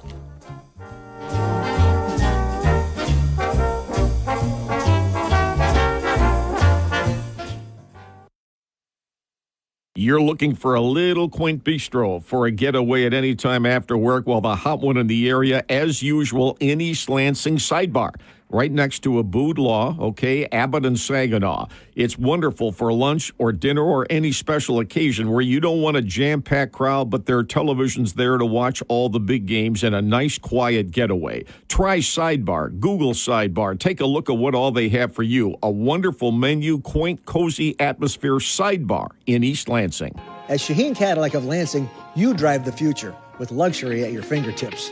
Experience our lineup of eye-catching sedans and SUVs. Cadillac is the next generation of high-end technology where remarkable comfort and attention to detail change the way you drive. Meet with one of our product specialists today or begin your experience online at ShaheenCadillac.com. Get this 2023 Cadillac XT5 for just $635 a month.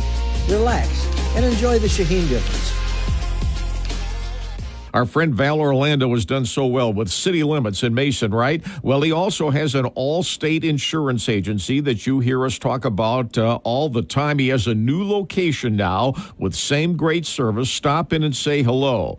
The new all-state office next to the Secretary of State's office on Cedar Street and College Road, just off 127. Call for information on all-state insurance options at Val Orlando's agency at 969-5300. That's 969-5300. Val Orlando's Allstate Insurance. One of the most popular restaurants in our area for years continues that way. Woody's Oasis on Trowbridge Road in East Lansing.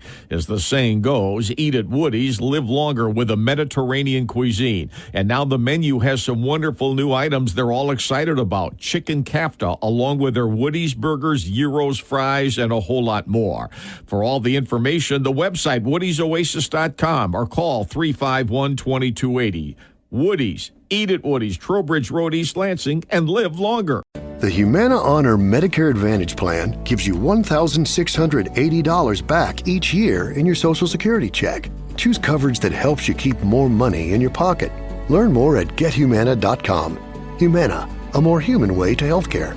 The Part B Give Back benefit pays part or all of your Part B premium, and the amount may change based on the amount you pay for Part B. Limitations and restrictions may apply. Humana is a Medicare Advantage HMO and PPO organization with a Medicare contract. Enrollment in any Humana plan depends on contract renewal.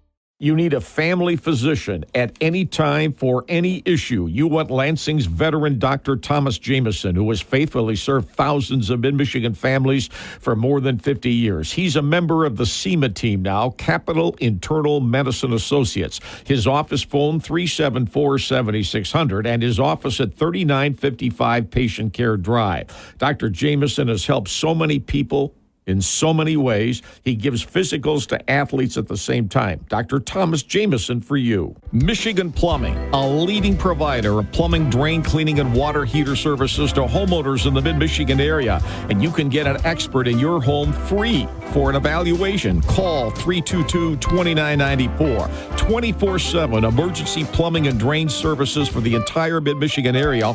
All home plumbing emergencies, all makes and models of equipment. What a great company it is. Michigan Plumbing, and they're right when they say we exceed your expectations. See for yourself. Michigan Plumbing today. You love Italian food. The superstar restaurant in mid-Michigan, clearly Spagnolo's on Grand River Avenue, 3 miles east of the Meridian Mall. Award-winning pizza and Italian specialties from Mama Silvana and Amy, like you'll find nowhere else, believe me. Mama Silvana has provided her special recipes for more than 3 decades. Dine in or carry out. Call 349-9605. Closed Sundays, but what a special place. Spagnolo's Italian Restaurant in Okemos. If you've been there, you know exactly whereof I speak. We sit excited on the bus, the sidelines, courtside, and dugouts, waiting for our shot, driven by greatness. For decades, Dean Trailways has delivered athletes safely to their battlegrounds, not as a spectator, but as a teammate. Much more than a job, a true calling with all the purpose and performance that champions possess. Join the Dean team today and experience what it means to be driven by greatness. Go team, go Dean. DeanJobs.com.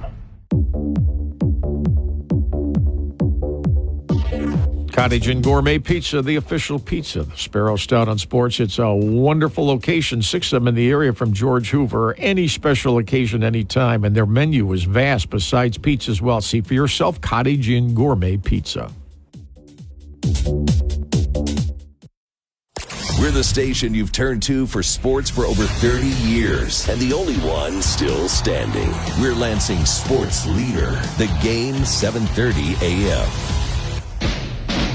On we go from the Driven Collision Studios. They just showed a graphic on ESPN that said when Nick Saban's Alabama teams played Vanderbilt, they outscored them 172-13. In 4 games. In 4 games. In 4 games. They outscored them. Yeah, but to me, at the midway point of the season, easily the feel-good story midway through the season has to be Army and Navy. Yeah, it does, Tim. You're right. We were talking about it off air. I mean, if you're a person who likes college athletics and doesn't think the players ought to get paid, recruited, name, image, and likeness, then you want the service academies because you got to be the creme de la creme de la creme as a student. And then if you can play football on the side, maybe Army and Navy will take you, and just look how well they've played. Yeah, against schools and teams where it's a completely different dynamic to get players. Right. It's a great story. It's a great story to see him playing so well, you know. And you know what? All the garbage, I commented the other day, all the garbage that goes on with college athletics, paying the players, NIL, transfer portal, all the stuff that the games are so compelling. You know, it's hard to take your eyes off them. It's just, you know, the Arkansas Tennessee game. Well, like Fred always says, with all the stuff that goes on during the week as the news, when the ball gets kicked off, can you still enjoy the fact that it's Arkansas, Tennessee, Alabama, Georgia, Michigan, Michigan State? And if you can do that, then there's still value, and I think he's right on that. Yeah, he's spot on. I think I totally agree with that tremendously. Lansing Craig is up next on the Culligan Water Hotline. Sparrow Stout on Sports. Morning, Craig. Hey, good morning, fellas. I heard you talk about the Michigan quarterback situation, and one of my questions was, in a day and age where you see Jaden Daniels come from Arizona State to LSU, you saw Burrow a couple of years ago, same school, come from Ohio State. Jalen Hurts transfers to Oklahoma. People are bringing in talent from other programs and succeeding at a very high level with that talent. So when you look at Michigan, well, why aren't they doing that?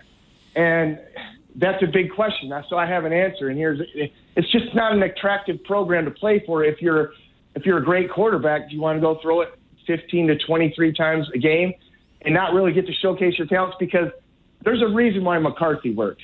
It's the same reason why Kaepernick worked for Harbaugh in San Fran and why Andrew Luck worked for him at Stanford, because they could throw and they can run, and it works for them. But not everybody has that skill set. And if they do they really want to play at Michigan where they're not going to get to throw the ball a lot? I think it's an unattractive program to play for, and I think that's their problem. You know, I don't know how they're going to solve it, because, guys, how can you be a national championship program and not have had a backup plan? I mean, you would think that would be attractive, but it's not, and that's what I think. And just want to hear what you guys have to say on it. Well, they had the backup in Cade McNamara, but because of the way it works, he can get out of there, and I understand that. I think Michigan's but they're going to have a quarterback next year. They will have a quarterback. They will. And you don't know who he is yet. It isn't on that group. It won't be in that group. But a lot of schools change all these guys. They do. But Craig's point is, I think, is well made.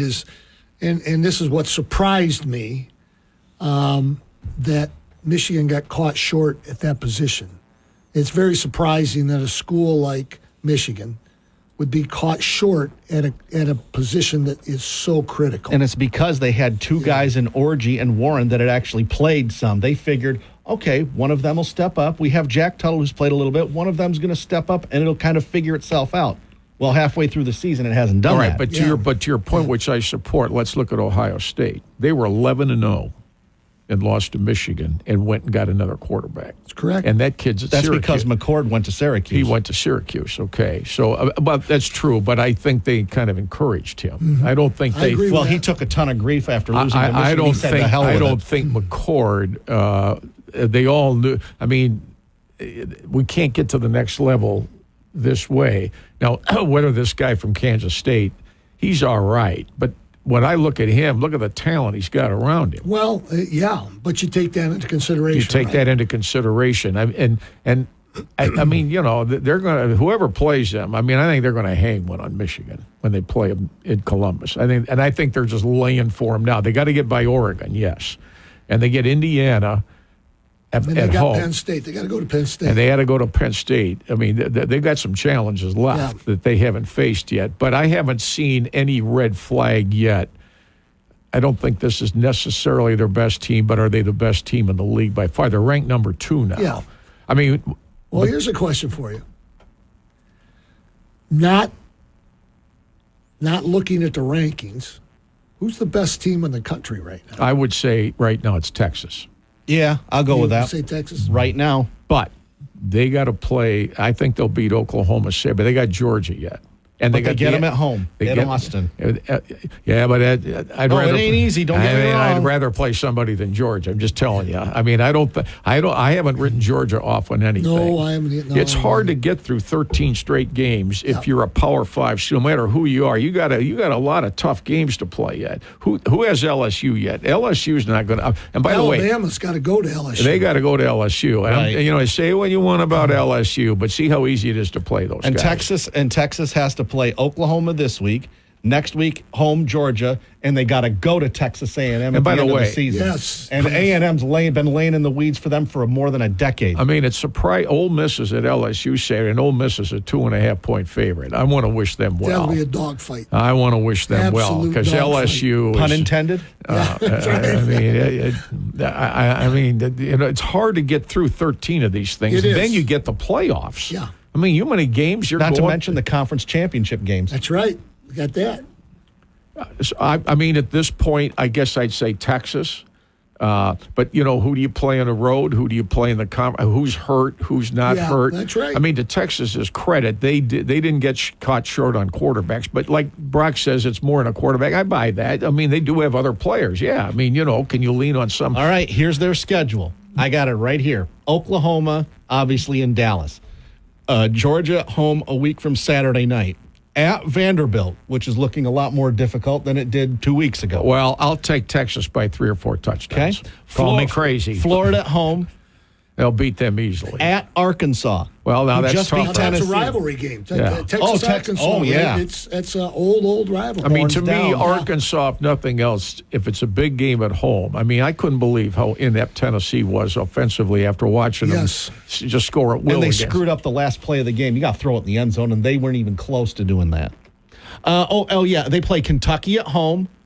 No lock win, but you'd favor them. And then they go to College Station at A&M. I mean, that game, I'm watching. I mean, look at the games they have to play yet, and that doesn't even get them to the playoffs. No. Or that the conference that doesn't even get them to the SEC title game. Correct. Yeah.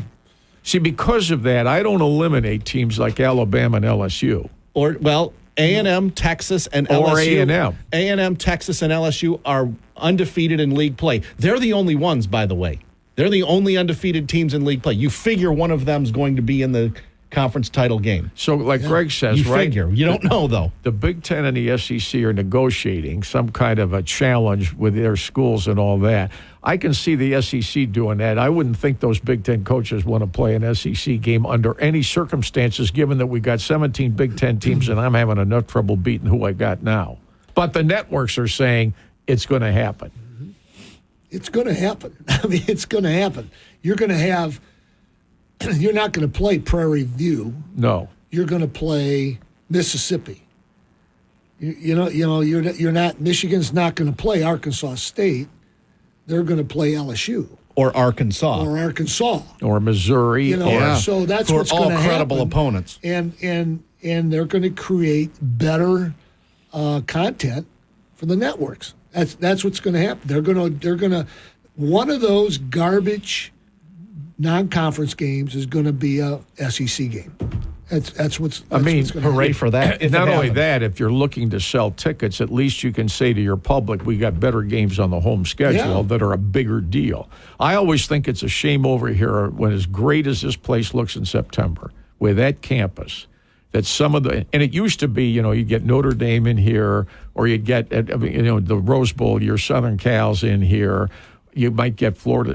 Florida State. It didn't have to be a Big Ten game that we got a big weekend ahead. Well, yeah, and I think of some of the games we brought in when I was here and was involved with scheduling. Oregon was in here a couple times. Yep.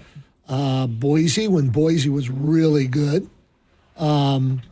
Washington, we scheduled Washington, who they just played. There were some other ones too, but we tried to bring schools in, Tim, that. Heck, we had Missouri in here. Remember, it was during 9/11. 9/11. Yeah, we had to play the game at the end of the year. We had Missouri in here. But we were trying to bring teams in that people hadn't seen, because that's always fun. To see. Wouldn't it be fun to have an SEC team in here at Michigan State? Wouldn't it? Yeah. And we had Alabama on the schedule, but something got mixed up, and we had to change that. Suppose when Nick was there especially, you could look forward to the fact that there's going to be a home game in September against Alabama. Yeah. The place would go crazy. Oh, no question. It'd go crazy. Tim, no question.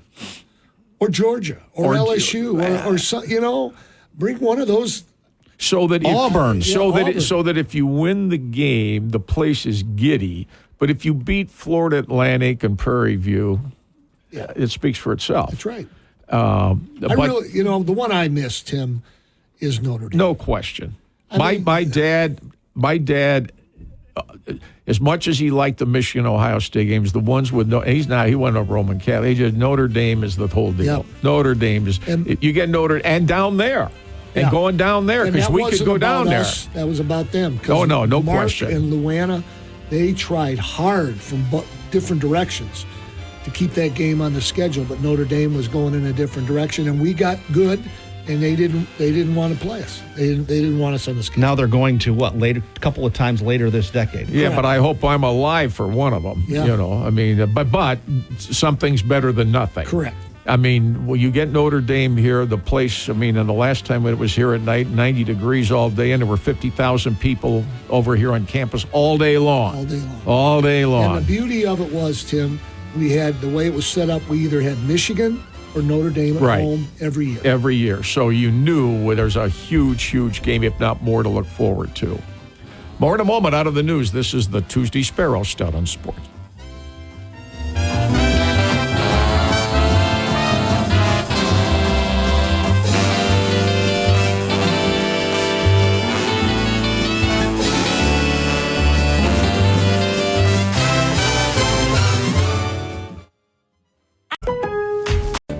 Freedom and flexibility. That's what you want in a healthcare plan. And with Humana's Medicare Advantage PPO plans, you can see any doctor in the country who accepts Medicare, including specialists, with no referrals needed. Plus, you can go in and out of network for the same copay for doctor's visits. Learn more at gethumana.com. Humana, a more human way to healthcare. Humana is a Medicare Advantage PPO organization with a Medicare contract. Enrollment in any Humana plan depends on contract renewal. Need a break from all the politics and bad news? The Republicans had their chance. The Democrats are destroying this country. We got you. The Game, 7:30 a.m. Politic free. Welcome to the third and final hour of the Sparrow Stout on Sports, starring Tim Stout on The Game, 7:30 a.m.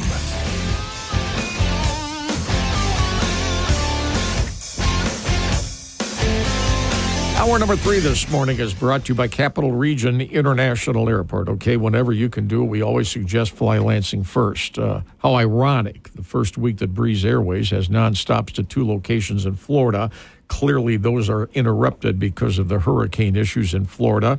So Google or go online to see when flights resume, Lansing to both Orlando and Fort Myers. And remember, in January, Apple Vacations has 3 new nonstops to the Caribbean for you when you can do it. Fly Lansing first. We always appreciate it. We keep Greg for a little bit longer. We haven't even got to Michigan State football yet. So of the 6 games down, 3-3, they played back-to-back the number 2 and 3 ranked teams in the country. What did you make of those, where they are now and where they're headed moving forward, beginning a week from Saturday against Iowa? Well, I wasn't surprised the last 2 weeks, Tim. Look, they've just gone through tough part of their schedule. They've still got a tough couple weeks coming up. But I think defensively they're solid. They're not great, but they're decent on defense. Some things on offense can be fixed. Some things can't. Everybody.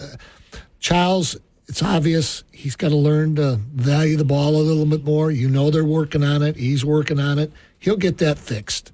I think he's a solid quarterback with great potential. Offensive line is just not very good, Tim. And they can't run the ball. They have trouble protecting the quarterback. It's just at least the last 2 weeks against these really good teams, and it's really hindered them. So some of those things can get fixed.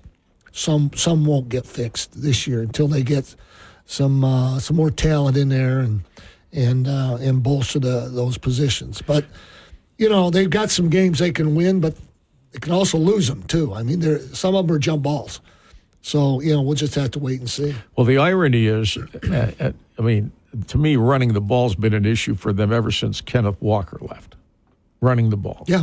They've had 2 straight losing seasons. They couldn't run the ball then against the good teams that they've played. Yeah, but they struggled to run the ball against Florida Atlantic, albeit that was the first game. But if it doesn't improve, where they're going to have trouble with Iowa and Michigan is they're going to have trouble scoring if they can't run the ball. Correct. And those 2 teams are good defensively. Yes, they are. Then the third game is a game against a team that can go up and down the field and score, but may not be as good defensively, but can you outscore Indiana when they get here? Right. Now, week to week, you don't know who you've lost by injury or they've lost Correct. by injury. And the game at Illinois on November the 16th, Illinois, you don't know what they could be playing for. And Illinois, to me, clearly has improved. They're a very physical team on defense. Yes, they'll give our offensive line fits. And not only that, even if Rutgers played here on Saturday, if you watch Rutgers and Nebraska, 14-7. That was the final. And I think Nebraska is much improved. They are. But Rutgers, to me, is much improved. Is that their first loss? That Rutgers' first That was loss? their first loss. They beat Washington. Yes. At home, and they only gave. Rutgers is that. You say what you want. They aren't the basement team that they used to be. Correct. You got to play them. And by the end of the year, when everything is determined for the most part in a game like that, who knows who wants that more? Yep. So, but I think Michigan's schedule is brutally difficult too. The Michigan State game, to me, there may not be a lot of points in that game. No. Seriously, you're right, Tim. It could be a 10-7 game, 13-10. And that's with good weather. Yes. Yeah, that's right. That's right. That's with good weather. I think what surprises me about Michigan State, Tim, is that how talent shy the program is. From the Tucker era, and I'm not laying this on the current staff. They've got what they've got. They've tried to fill in with transfers but my gosh, there's just not a lot of talent there at certain positions, and Jonathan Smith and his staff have just got to. They got to start accumulating talent, and again, people don't like to hear it, but it's going to take a little bit of time. In my opinion, do that. Childs is the least of their problems. Oh, absolutely. To me, the quarterback gets a lot of criticism, but what everybody sticks out in their mind, well, the guy fumbled on the 1 yard line. We're going to remember that. Yeah. But if you go through the whole game and he's running for his life, and he has no running game whatsoever. So Oregon knows that, if we put some pressure on him, he's going to have to throw in a hurry and make a quick decision. I mean, I would like to. I mean, suppose he was the quarterback at any other. Suppose he was in Indiana. Yeah. Okay, would he be better? Suppose he was the quarterback even at Minnesota. Suppose he was the quarterback in Nebraska. Suppose he was the quarterback where he had more of an offense that's legitimate in front of him. Because he has to, and not only that, he just got done playing the number 2 and 3 teams in the country. Yeah. I mean, there are a lot of teams could lose to those guys back to back. Sure. And he, you know what, Tim, I look at him and his problems are fixable. I agree. They're fixable. But we've got some other positions on the team. They're not fixable. Okay, the offensive line, we've got some guys there that, we're playing freshmen, so maybe the freshmen will eventually be good offensive line. But we got some upperclassmen, Tim. If they're not good now, you're not going to make them better. And some of those slots aren't fixable. They're only fixable by getting better talent to play those positions. So, I mean, I was impressed, frankly. The Oregon quarterback got criticized for those 2 interceptions down by the goal line, but the 2 Michigan State guys made great plays. Very on those. good plays. Those yes. were great plays. Yes, they were. I You got to give the devil his due too. Yes. I mean, it isn't just the quarterback because that guy he went into that game averaging 81% completions per game. All right, so it's not as if he hadn't had any success. I agree. But those 2 throws down there I said, okay, it got picked up, but the 2 state guys made great plays on those. They did. Now, whether that's going to improve or continue, I mean, I think they've got some parts defensively they do. that they can hang in. Defensively, yes. Iowa's going to have a hard time scoring. I think that's another game that's 13-10. I agree. That one's going to be a nail-biter. And State can win that game. That's a win game that we game. can win.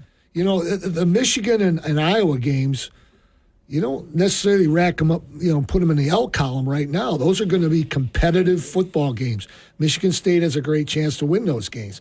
But they've also got, they're 50-50 games. Yeah. They're 50-50 games. And we'll see what happens. Now, if they could pull one of them off, great. They can pull 2 of them off. Wow. Now you're what are they, 3-3 now? You're 5-3. You need one more win for a bowl game. So there's a lot of football to be played. And you know what, Tim, there's a lot of things they do that I personally like. I like how they play. I like how they're coached.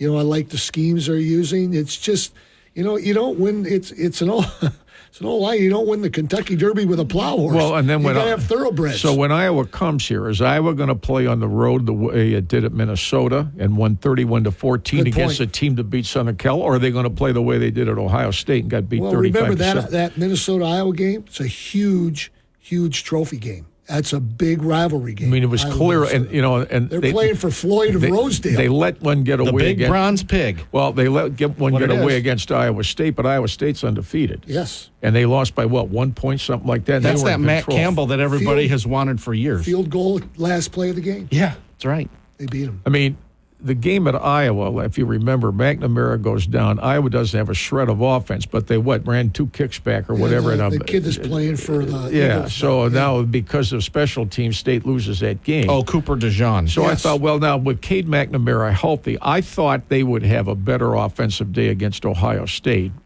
but they didn't. Right. But they didn't. I mean, they just didn't. Yeah. They've got a good running attack. They got a really good tailback.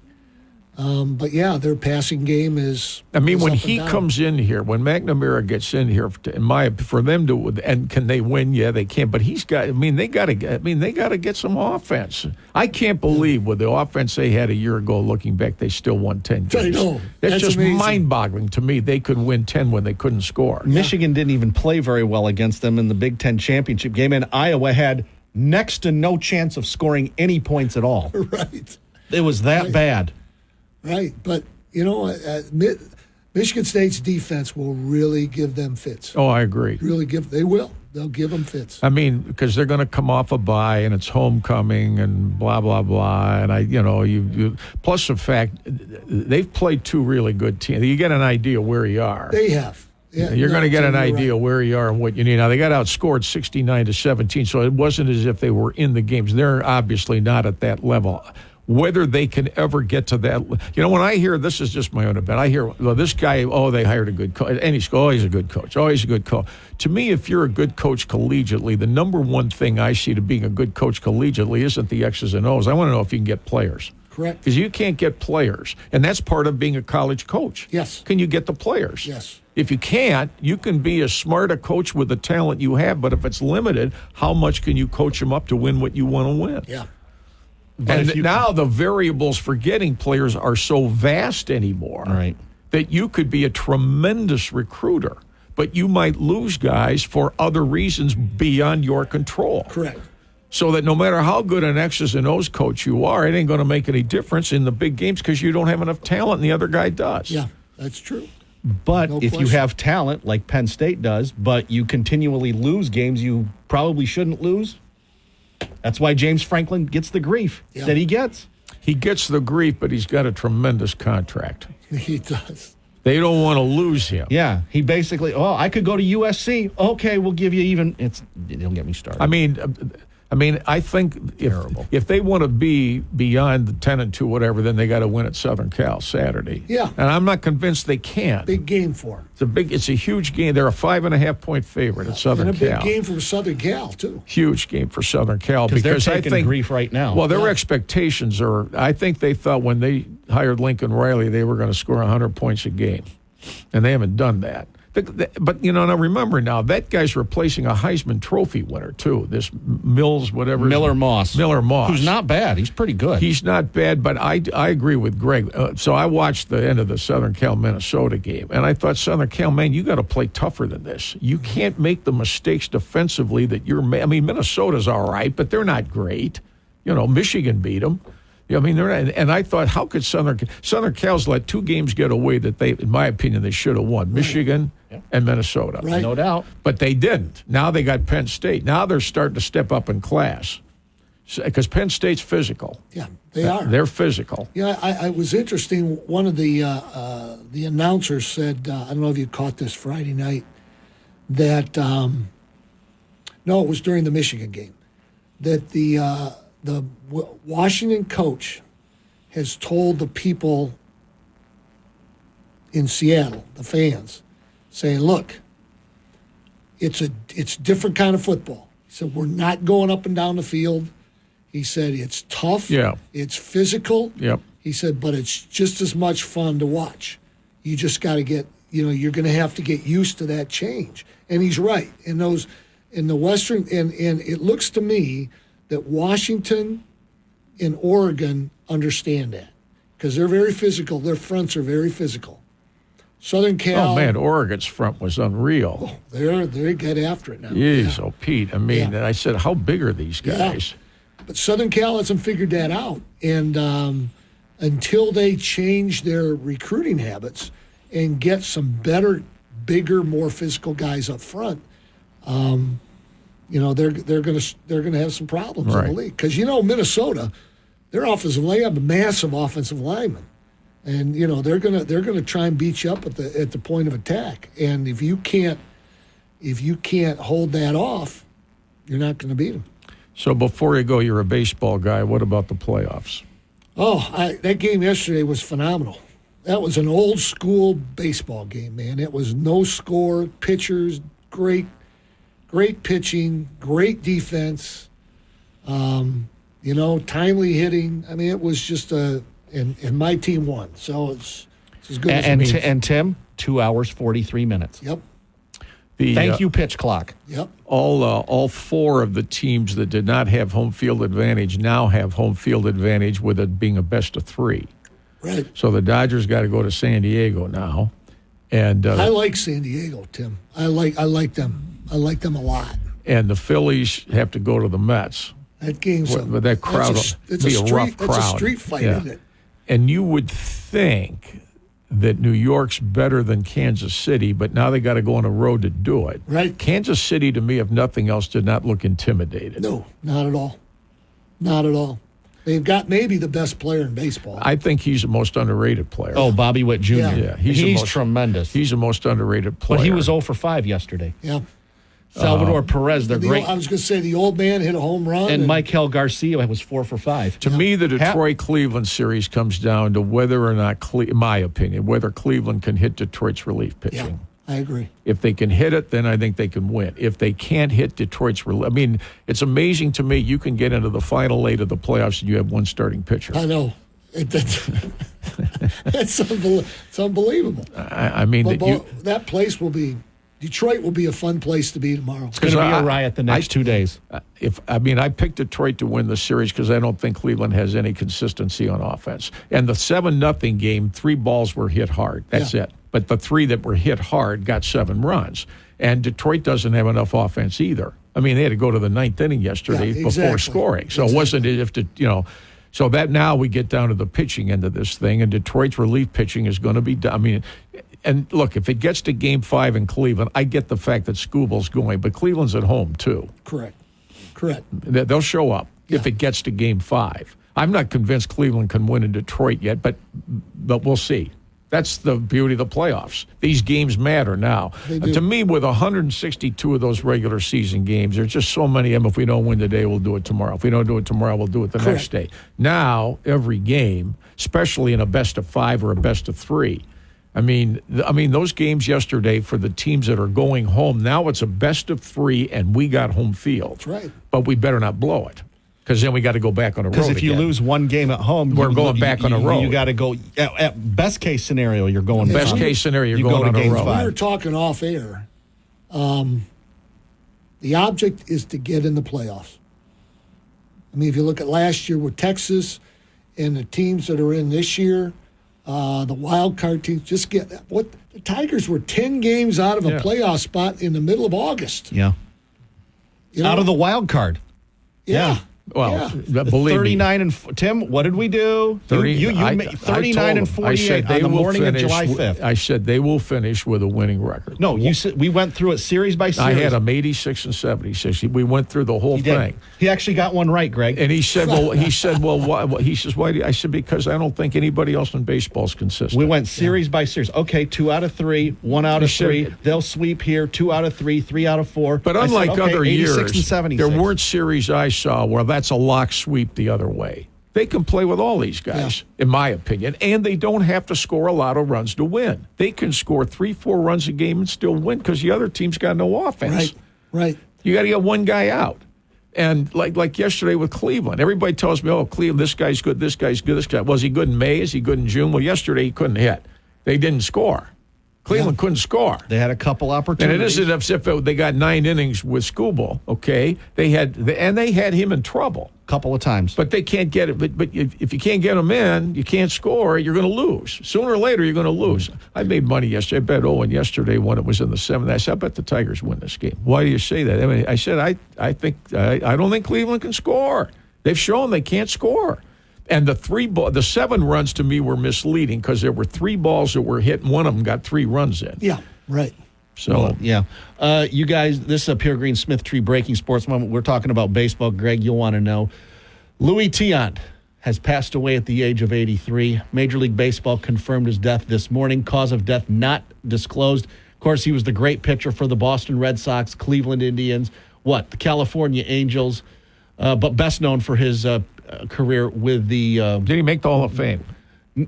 No, he's not in Cooperstown. He says he thinks he deserves to be in Cooperstown. Inducted into the Red Sox Hall of Fame in 1997. Let's see. He has spent 15 years on baseball's Hall of Fame ballot, but didn't get enough votes. 229 wins in his career. Wow. Career earned run average of 3.30. That's better than Jack Morris, who's in the Hall of Fame with a 3.9.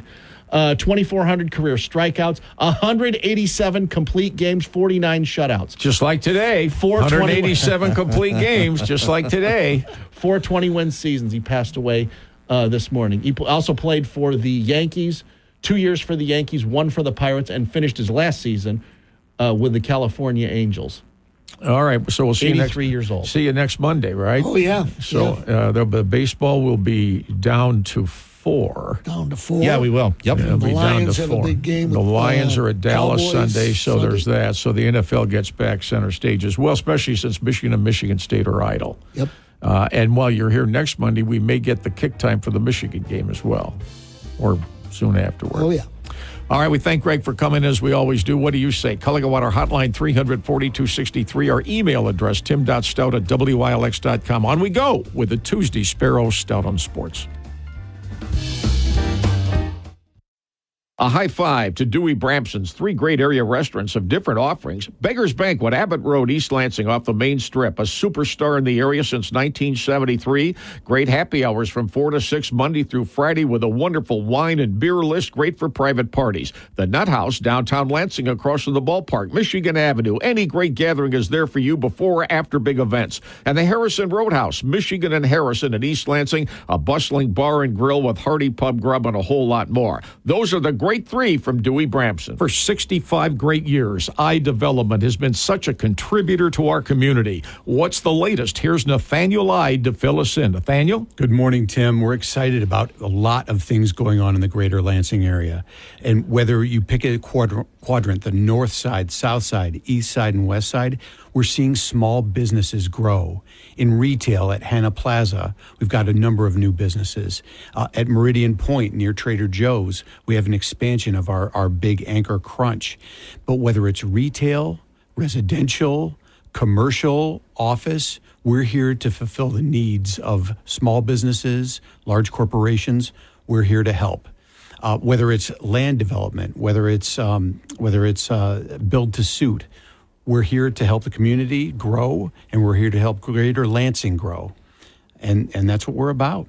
That's what they're about for sure. For 65 years, one of the great companies in our state, the iDevelopment. Infinity Chiropractic, serving our area for 40 years under the ownership of Dr. Harry Satimi.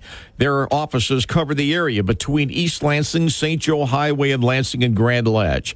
They're always accepting new patients. They welcome patients of all ages and enjoy caring for infants, children, expectant mothers, and families. Stop in at any of the 3 offices and be sure to find a family you'll see that are having their spines checked and fixed. A total of 6 chiropractors between the 3 offices. Infinity Chiropractic. It's another big sports season. It's Smokin' Pig Barbecue on Elmwood Drive right across from the Lansing Mall. They've added NFL Sunday ticket at the bar. You can watch all the NFL games, certainly the college games, on Saturdays. Open at 11 a.m. each day. Catering is spectacular. Questions at Smokin' Pig, call 582-5100. Their smoked barbecue menu is packed full of all the smoky classics, from pulled pork to ribs to spicy rib tips, and they have Lansing's barbecue favorites. Smokin' Pig Barbecue. Enjoy the sports seasons. This is the Lansing Sports Network Minute from the Lansing Sports Network News Desk. I'm Steve Goff. The Detroit Tigers took Game 2 of their playoff series with Cleveland thanks to a 9th-inning home run by Kerry Carpenter, who went absolute galaxy off the Guardians' Emmanuel Clase. Going back is Brennan. He's looking up. Gone! Kerry Carpenter, a 3-run bomb, and the Tigers take the lead 3-0. Dan Dickerson on the call. Tarek Skubal with 8 strikeouts, 3 hits, and no walks in 7 innings for Detroit. Tigers return home to host the Guardians Wednesday and Thursday. Due to scheduled maintenance, the game 7:30 a.m. will be off the air today at 1. For the best in sports talk nonstop, use the free Game 7:30 a.m. or Lansing Sports Network apps. From the studios of the Lansing Sports Network, I'm Steve Goff. Find more and stay up to date at LansingSportsNetwork.com or in the Lansing Sports Network app. Most tax pros leave a message. It's Jane. I'm moving on to a TurboTax expert who beat your price. Adam Devine, tell him how I feel. Hey, tax pro, she's been thinking twice. Best believe TurboTax will beat your price. This is a tax break. Switch to a TurboTax Live expert and we'll beat what you paid your pro last tax season. Make the switch at TurboTax.com/beatyourprice. TurboTax full service only. Sign up by 12/20/2024 and file by 4/1/2025. Full details at TurboTax.com/beatyourprice. As we like to remind you, Pure Green Smith Tree to the rescue for any outdoor landscaping issues that give you a problem at any time of the year. We're in the fall season now, and it's time to aerate the lawns everywhere. Call 703-1111 to get on the schedule because the Pure Green technicians are busy with thousands of customers. And if your trees and shrubs need trimming or removal, you be sure and call for an estimate. What a great company. Pure Green Smith Tree at 703-1111. The prestigious Abood Law Firm has offices in East Lansing and Birmingham and has been around since 1956. 332-5900, Abbott and Saginaw and East Lansing. Abood Law understands it's essential to get an attorney involved in your legal issues as early as possible. If you're dealing with legal problems, contact Andrew Abood and his great staff at Abood Law in East Lansing immediately, and you'll get the help that you need and can depend on. Abood Law, we heartily endorse Andrew Abood, Abood Law, 332-5900. Golf season never ends at Indian Hills in Okemos off Hamilton Road. A little 9-hole course, which is great for league play or for beginners, but in the off-season, that's where they make clubs, repair clubs, change clubs, adjust clubs. J.C. Peterson says anytime, call us 349-1010. And anytime when you're looking for special gifts, they always have special closeouts in their pro shop. 9 holes, Indian Hills and Okemos, 349-1010. If you want a club adjusted, call J.C. Peterson. It's never too soon to get a jump on your holiday shopping, especially at Meijer. Start saving this week with our earliest holiday deals and get over 40% off on items like Mr. Coffee Coffee Maker or SodaStream Terra Machine. Start checking off your list and get 20% off on select toys like Nerf and Series Dart Blasters, Play-Doh play sets, and assorted puzzles. Shop even more great gift ideas like these in the Meijer Holiday Gift Guide. Available on Meijer.com, in-store, or in the Meijer app. Exclusions apply.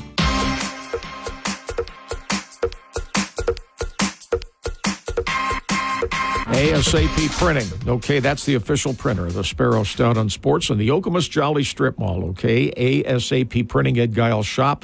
That's the #1 printer we think in the area to help you at 349-7300. If you're sick of paying subscription television and cable rates, you want the antenna men to put their antenna system on your home or business, then you get more than 60 channels free. It's tremendous the way it works. And Cell Signal Pros. You'll improve your cell signal service. Out of Eaton Rapids, Google Antenna Men and Cell Signal Pros. From the Breslin Center to Little Caesars Arena, we've got the sports opinions that matter to you. From the Driven Collision Studios, we make friends by accident. On the Game, 7:30 a.m. On the go from the Driven Collision Studios here at WVFN Radio. The Driven Collision story of the day is the first NFL coach was fired this morning, Robert Saleh of the New York Jets. In Las Vegas, they have just printed the odds on the successor, long-term successor. You want to take a guess? It's 2-1. Bill Belichick. He's the long-term guess. As the I don't know if he'll next. coach the Jets, but Mike Vrabel is 5-1. Ben Johnson, the Lions offensive coordinator, is listed third at 6-1. Okay. Aaron Glenn, the Lions defensive coordinator, he's listed as 14-1. Okay. And let's just see. I mean, they list 1 million guys down here. You surprised it only took 5 weeks for somebody to get fired? Well, I just didn't think if you got Aaron Rodgers, there are no options. You better win games. If you win the games, well, that's why we brought him in here, and he's the star, and that's what it is. And if you lose games, blame it on the coach. Let's see. This question is in Brock. By January 1st, who has more wins, the Pistons or the Lions? Who has more wins? It's kind of a goofy question. He says it'll be a big challenge for the Pistons to have between 12 and 15 wins by then, which is where the Lions would probably be. I have no idea on that, one way or the other. Tim, well, they're playing tonight at the Breslin Center against the Phoenix Suns in exhibition play. Tim, Pistons game at Breslin tonight. That's Detroit, Phoenix, 8 o'clock Breslin. Are you broadcasting the game at Breslin? The answer is no, we're not. No. I don't know whether Bally Sports is doing that or not. Good question. That I have no idea. You will hear the Pistons here on WVFN when we get into the regular season. And by the way, the Red Wings open their season Thursday night. You'll hear it here on WVFN. The Tiger playoff game will be on JIM AM exclusive. The high school football game we already honored earlier today, the Gillespie Group Stout on Sports, Sparrow Stout on Sports High School Salute. Was Everett, Jaleel Canny. Jaleel Canny. What year is this? His fifth year? Head coach. He coached during the COVID year when they didn't play, but that was his first year.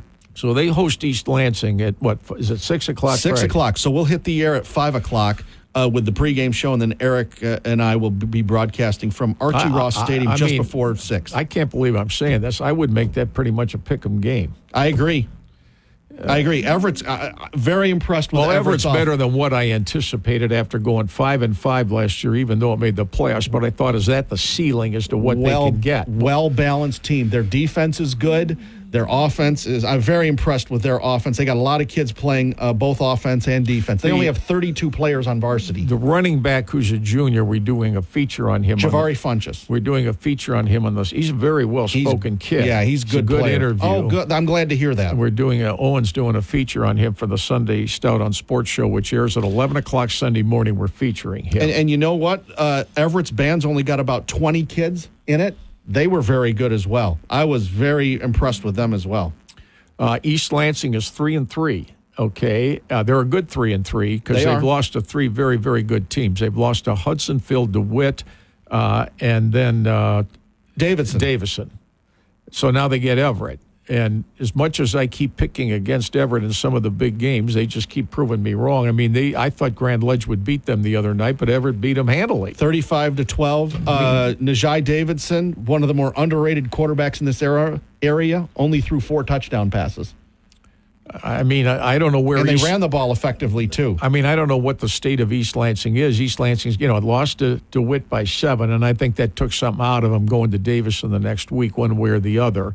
I mean, East Lansing is an explosive 3-3. There's another team that's getting better because they lost big early. And that's Mason. Is Mason. Yep. He's 5-1. One more win gives them the outright league championship. Case and Carswell's getting it going. They beat St. John's badly on the road, 40-10. That didn't surprise me. I thought it would be closer than that. I picked Mason, but I thought it would be closer than that. I mean, I guess I could say, okay, closer than that, but I think and good for St. John's. St. John's had a very good year. They started 5-0, and then they host Mason, and Mason blew them out in the second half, which didn't totally surprise me. I guess I'm a little surprised that Williamston's 1-5. I am too. Lansing Catholic has righted the ship. They're 5-1. Their coach Jim Baker tells me he wishes they were a little more physical than what they are.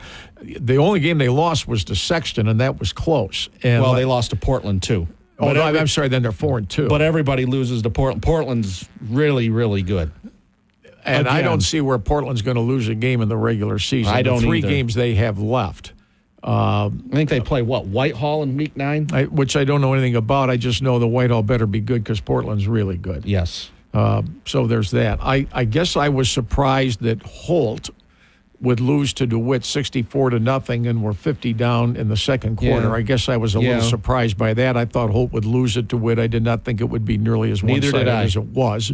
And nobody's going to beat DeWitt the rest of the way. I mean, they do play Everett. They play Everett at home Week 9, which could be if Everett beats East Lansing this week, then they got to go to Holt. You got to show up and play there. But if they win those 2, then it'll be Everett at DeWitt for the outright league championship. I mean, these teams only have 3 games remaining. They've all got 3 games to go. It's crazy. I thought, and I give props to Waverly. It can't be fun to have all the stress they've had in their season. They were 0-5, and they went to Okemos. Okay, so there's probably an evenly matched game, and it went right to the wire, and Waverly pulled it out. Scored on the last play of the game? Which is going to make Okemos now difficult to get more than the 1 win with the game. Okemos still has to go to DeWitt.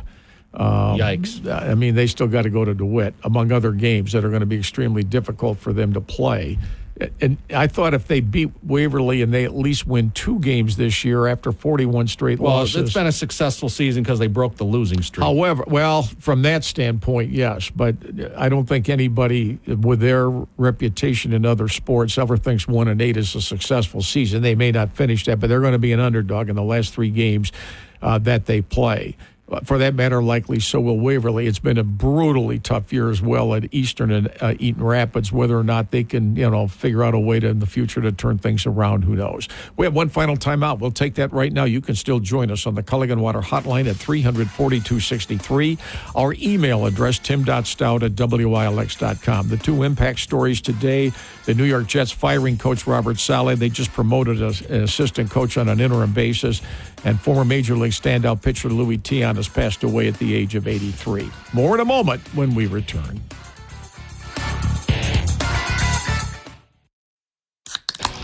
Here's what's on tap today here on the game, 7:30 a.m. WVFN. Coming up, we've got scheduled transmitter maintenance. So the game 7:30 a.m., the on-air signal will be off the air beginning at 1 o'clock after you hear the Michigan Sports Brief. But you can continue to listen on the Game 7:30 a.m. app and the game730am.com. So you can still listen to ESPN Radio and then the huge show at 3 o'clock. Tonight, 1240 WJIM, 7 to 8. It is the Adam Nightingale Coaches Show, the second episode. It'll be out at 1 Northwest, out on the west side on Saginaw. And that's what's on tap. The Game 7:30 a.m. WVFN. Culver's in the Eastwood Town Center. You always mention Stout on Sports at that one location. You always get 10% off. Open 10:30 to 10. You can even call in advance to have your order delivered to you curbside right on time. No waiting in line at 374-1301. Okay? You'll love all the different options you have from Culver's, especially at this time of the year when you want to use the drive-through. Culver's has been red hot. Again, call in advance with your order at Culver's in the Eastwood Town Center, 374-1301. The official printer of the Sparrow Stout on Sports, ASAP Printing at the Jolly Okemos Plaza. Plenty of parking in front. Call 349-7300. This is Ed Giles' 31st year with a company that has grown every single year. Posters and signs, they're a specialty, but even business cards or anything smaller is there for you. You want the most reliable printer? Take our word for it. You don't need to go bid anywhere else. ASAP Printing for you in the Jolly Okemos Strip Mall. You're not sure your knees can handle 18 holes, but I am. You can't imagine a morning without pain. But I can. You've never heard anybody make that sound, but I have. I'm Dr. Michael Shingles. Dr. Arjuna Cuddyback. Dr. Andrew Scorfar. We've seen it all. And now you can see us here at University of Michigan Health Sparrow. Mid-Michigan's nationally recognized orthopedics and sports medicine center. Learn more and find a highly skilled specialist at ufmhealthsparrow.org/orthopedics. Hey, there's Matt Rhodes here at Dusty's Cellar. It's Michael Patrick Shields with Fuzzy Math, as you know. I'm here for my October 6 for $66 wine club, and this looks like there's a little trick-or-treat headed our way. Yes, Michael, as a thank you to all of our loyal wine club members, we're offering 7 for $66 for the month of October, and you get to choose your 7th bottle, being red, white, or rosé. Do you have to be a member of the club to get the 7 bottles for $66? You do not. This is a thank you to all our existing club members and for those who'd like to join the club. Hey, that's a very nice invitation. So no cost to join the club, no ongoing commitments, discounts on everything you buy, wine, beer, all of it. That's right. You got it, Michael. I'm in for a club pack, and I think I'm going to get a gift card for a business client. How can they get redeemed? That's the nice thing about our gift cards. They can be redeemed in the cellar, wine bar, or the tap room. Very versatile. Oh, so they can go in the store or come on in for a drink or have dinner or lunch and that sort of thing, too. And you can join me and Matt Rhodes at Dusty's Cellar. It's on Grand River in Okemos and online at dustycellar.com. Cheers, Michael Patrick. Most tax pros leave a message. It's Jane. I'm moving on to a TurboTax expert who beat your price. Adam Devine, tell him how I feel. Hey, tax pro, she's been thinking twice. Best believe TurboTax will beat your price. This is a tax break. Switch to a TurboTax Live expert and we'll beat what you paid your pro last tax season. Make the switch at TurboTax.com/beatyourprice. TurboTax full service only. Sign up by 12/20/2024 and file by 4/1/2025. Full details at TurboTax.com/beatyourprice. Dreaming of a fun and affordable getaway? Breeze Airways can take you there. With Breeze Airways, you can fly direct from Lansing's Capital Region International Airport to Fort Myers and Orlando for just $79. What are you waiting for? Go to www.flybreeze.com or download the Breeze app to book your trip. Breeze Airways offers flexible and friendly policies, so you can always travel with peace of mind. Come and see why we were just awarded the 2024 Apex Award for Best Seat Comfort in North America. With Breeze, traveling from Lansing to fun, sunny Florida destinations has never been easier. Breeze Airways. Seriously nice. $79 no-flex fare promotion is available only when booking a new reservation for LAN, RSW, RSW, LAN, LAN, MCO, and MCO, LAN. Promotion must be purchased by October 31, 2024, 11:59 p.m. ET for travel from September 24, 2024 through February 2, 2025. Price displayed includes taxes and government fees. Fare prices, fare classes, rules, routes, and schedules are subject to change or exemption without notice. Any changes or modifications to qualifying promotional reservations will be subject to fare repricing. A difference in airfare at the current fare price may apply. Other restrictions and blackout dates may apply. One of the great success stories I've seen in Lansing business through the years is the growth of Desmond Ferguson's Moneyball Sportswear, founded in 2002. The former standout area basketball player already has a gorgeous store in the Meridian Mall, and his new headquarters location now at 927 West Saginaw on Lansing, it's up and running. Moneyball outfits hundreds of athletic teams worldwide, and its athletic leisure wear draws rave reviews. If you have questions, call 393-0763. You're a winner when you outfit your team or yourself in Moneyball sportswear. Way to go, Desmond Ferguson. Moneyball, the only way to ball. If you're thinking about home renovation or adding or changing a deck at your home, you want Custom Built in Okemos. For more than 15 years, Custom Built Design and Remodeling has been the leading full-service design, build, remodeling company in mid-Michigan, and owner Michael Flory has built it from the ground up over the years. If you're curious about what the difference between a general contractor and a design build company is, you got to Google Custom Built in Okemos to see all they can do for you. We swear by Custom Built in Okemos, a great renovation company. Prestige Wine Imports, importers of a distinguished and diverse portfolio of high-quality Italian wines from the Italian Alps to Sicily. Well, they've now made their way to the mid-Michigan area, and the Sono Rosso and Mezza Corona wines are as popular as ever with mid-Michigan wine enthusiasts. You can find the Sono Rossos and Mezza Coronas at Dusty's Cellar in Okemos on Grand River Avenue. Ask Matt Rhodes about those, and maybe he'll give you a taste test. Or Horrocks on the west side. Sono Rosso and Mezza Corona wines, you'll love them. Arts Pub, Kalamazoo Street in Lansing. Greg Senacropi says, come on by for any special occasion, lunch or dinner, anywhere downtown. Woody's Oasis, Trowbridge Road, Mediterranean cuisine. Chuck Rod says, eat at Woody's, live longer. I mentioned Sparty's Coney Island, okay? Today, Tuesday, half price off on Coney's. They're open till 2. There you go. Suggestions this morning from the Sparrow Stout on Sports.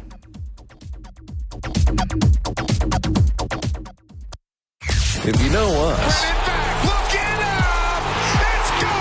then you know we're all about sports. We're The Game, 7:30 a.m.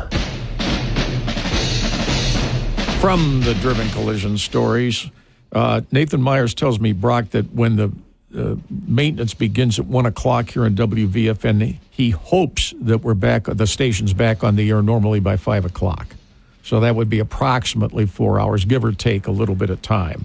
I have a modest Pure Green Smith Tree breaking sports moment. The Detroit Red Wings have announced, their regular season opening game is Thursday. You'll hear it here on WVFN Thursday night. Well, it's been against Pittsburgh. Yeah, well, it's been pushed back an hour to 8 o'clock. Oh, because of the Tigers. There are issues with traffic, and they're hoping, since there's automatically going to be a game 4 Thursday in Detroit. Was that a 6:08? Was that a 6:08 start? Yeah, I think that's a 6:08 start.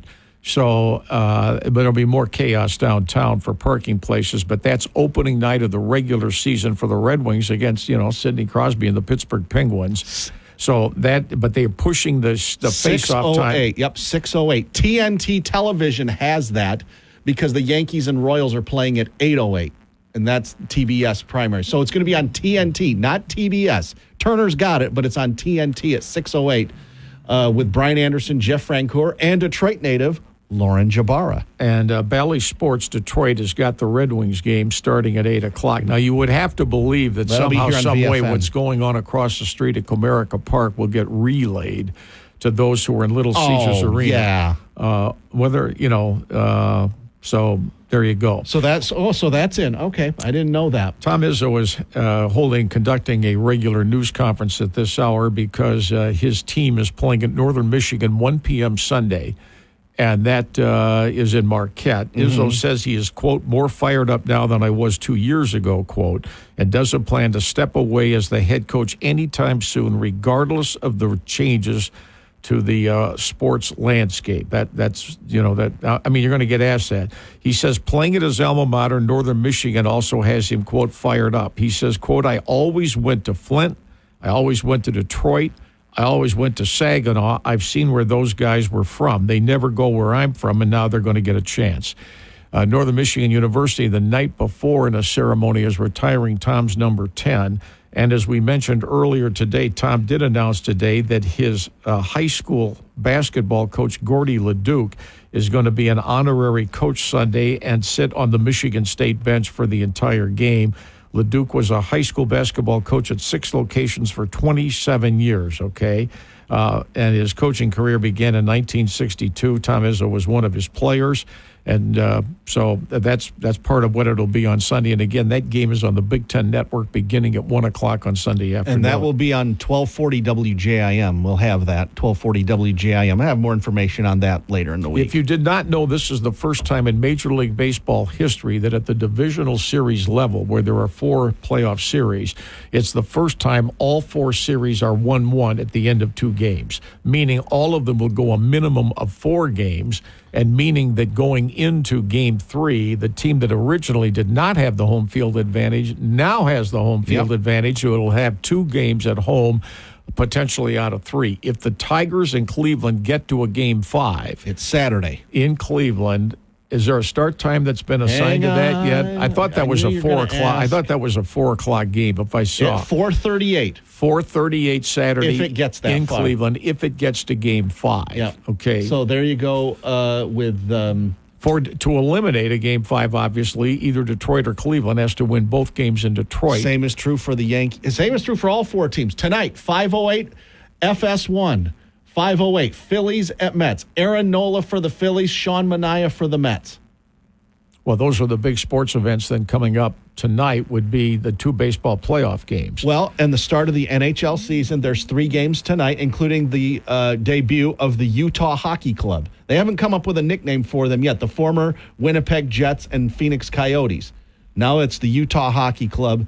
So they're 3 tonight. And there is a college football game tonight, Tim. There is a college football game tonight.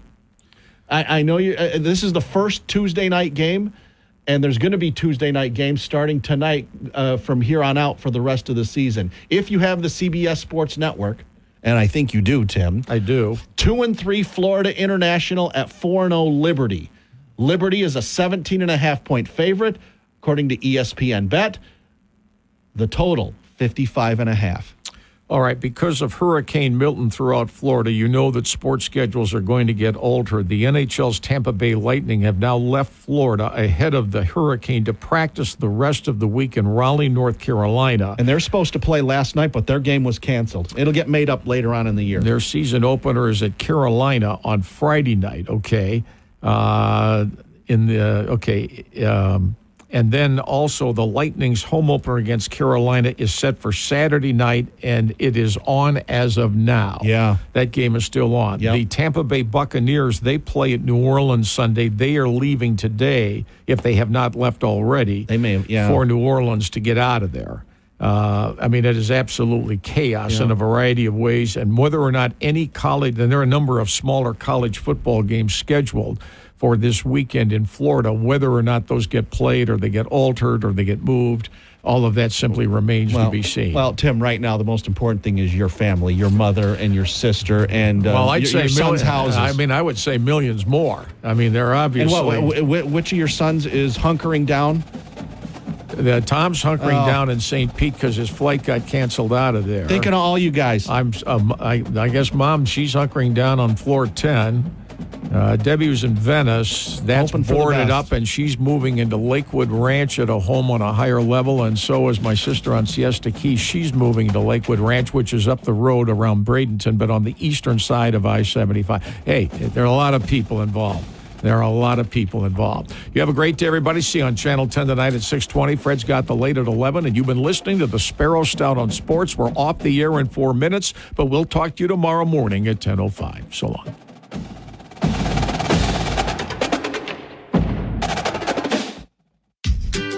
I'm Will Tiemann, and welcome to the Michigan Sports Brief for Tuesday, October the 8th, brought to you by Frankenmuth Insurance.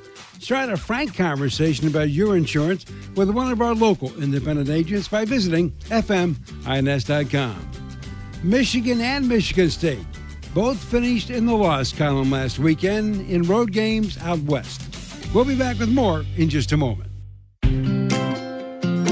Just like your favorite sports team, you need a solid defense to protect your home and business.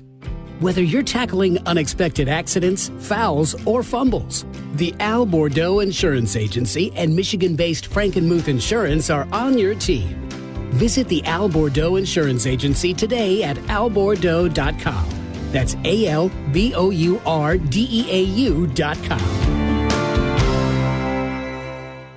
Michigan State is 3-3 after 6 straight games, including 4 night games and 3 road games in that mix.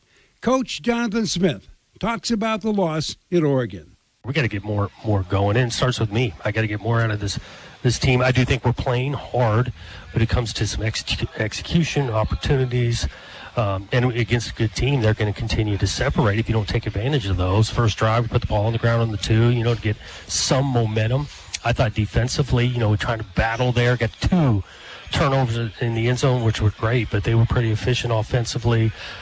Separated thing heavy on the end of the half. They turned it into 21-0. Could have been 14. So we got more to us, and us as coaches, we got to keep on pushing to get it out of them. Now, moving ahead, this week is a bye week for MSU before facing Iowa on October the 19th. Once again, Coach Smith. We played 6 games. We're guaranteed 12, and we got to reset a little bit and really take advantage of this week. We got to learn about ourselves, start with as coaches, looking at the first 6 games, where tendencies, where we got to improve techniques, some flaws we might be showing on tape. Then we got to fix, and then we got to get back to work and improve on those things. Definitely going to give them a couple of days, take some off their body and their mind. They're putting a lot into it. These guys have been invested in this thing.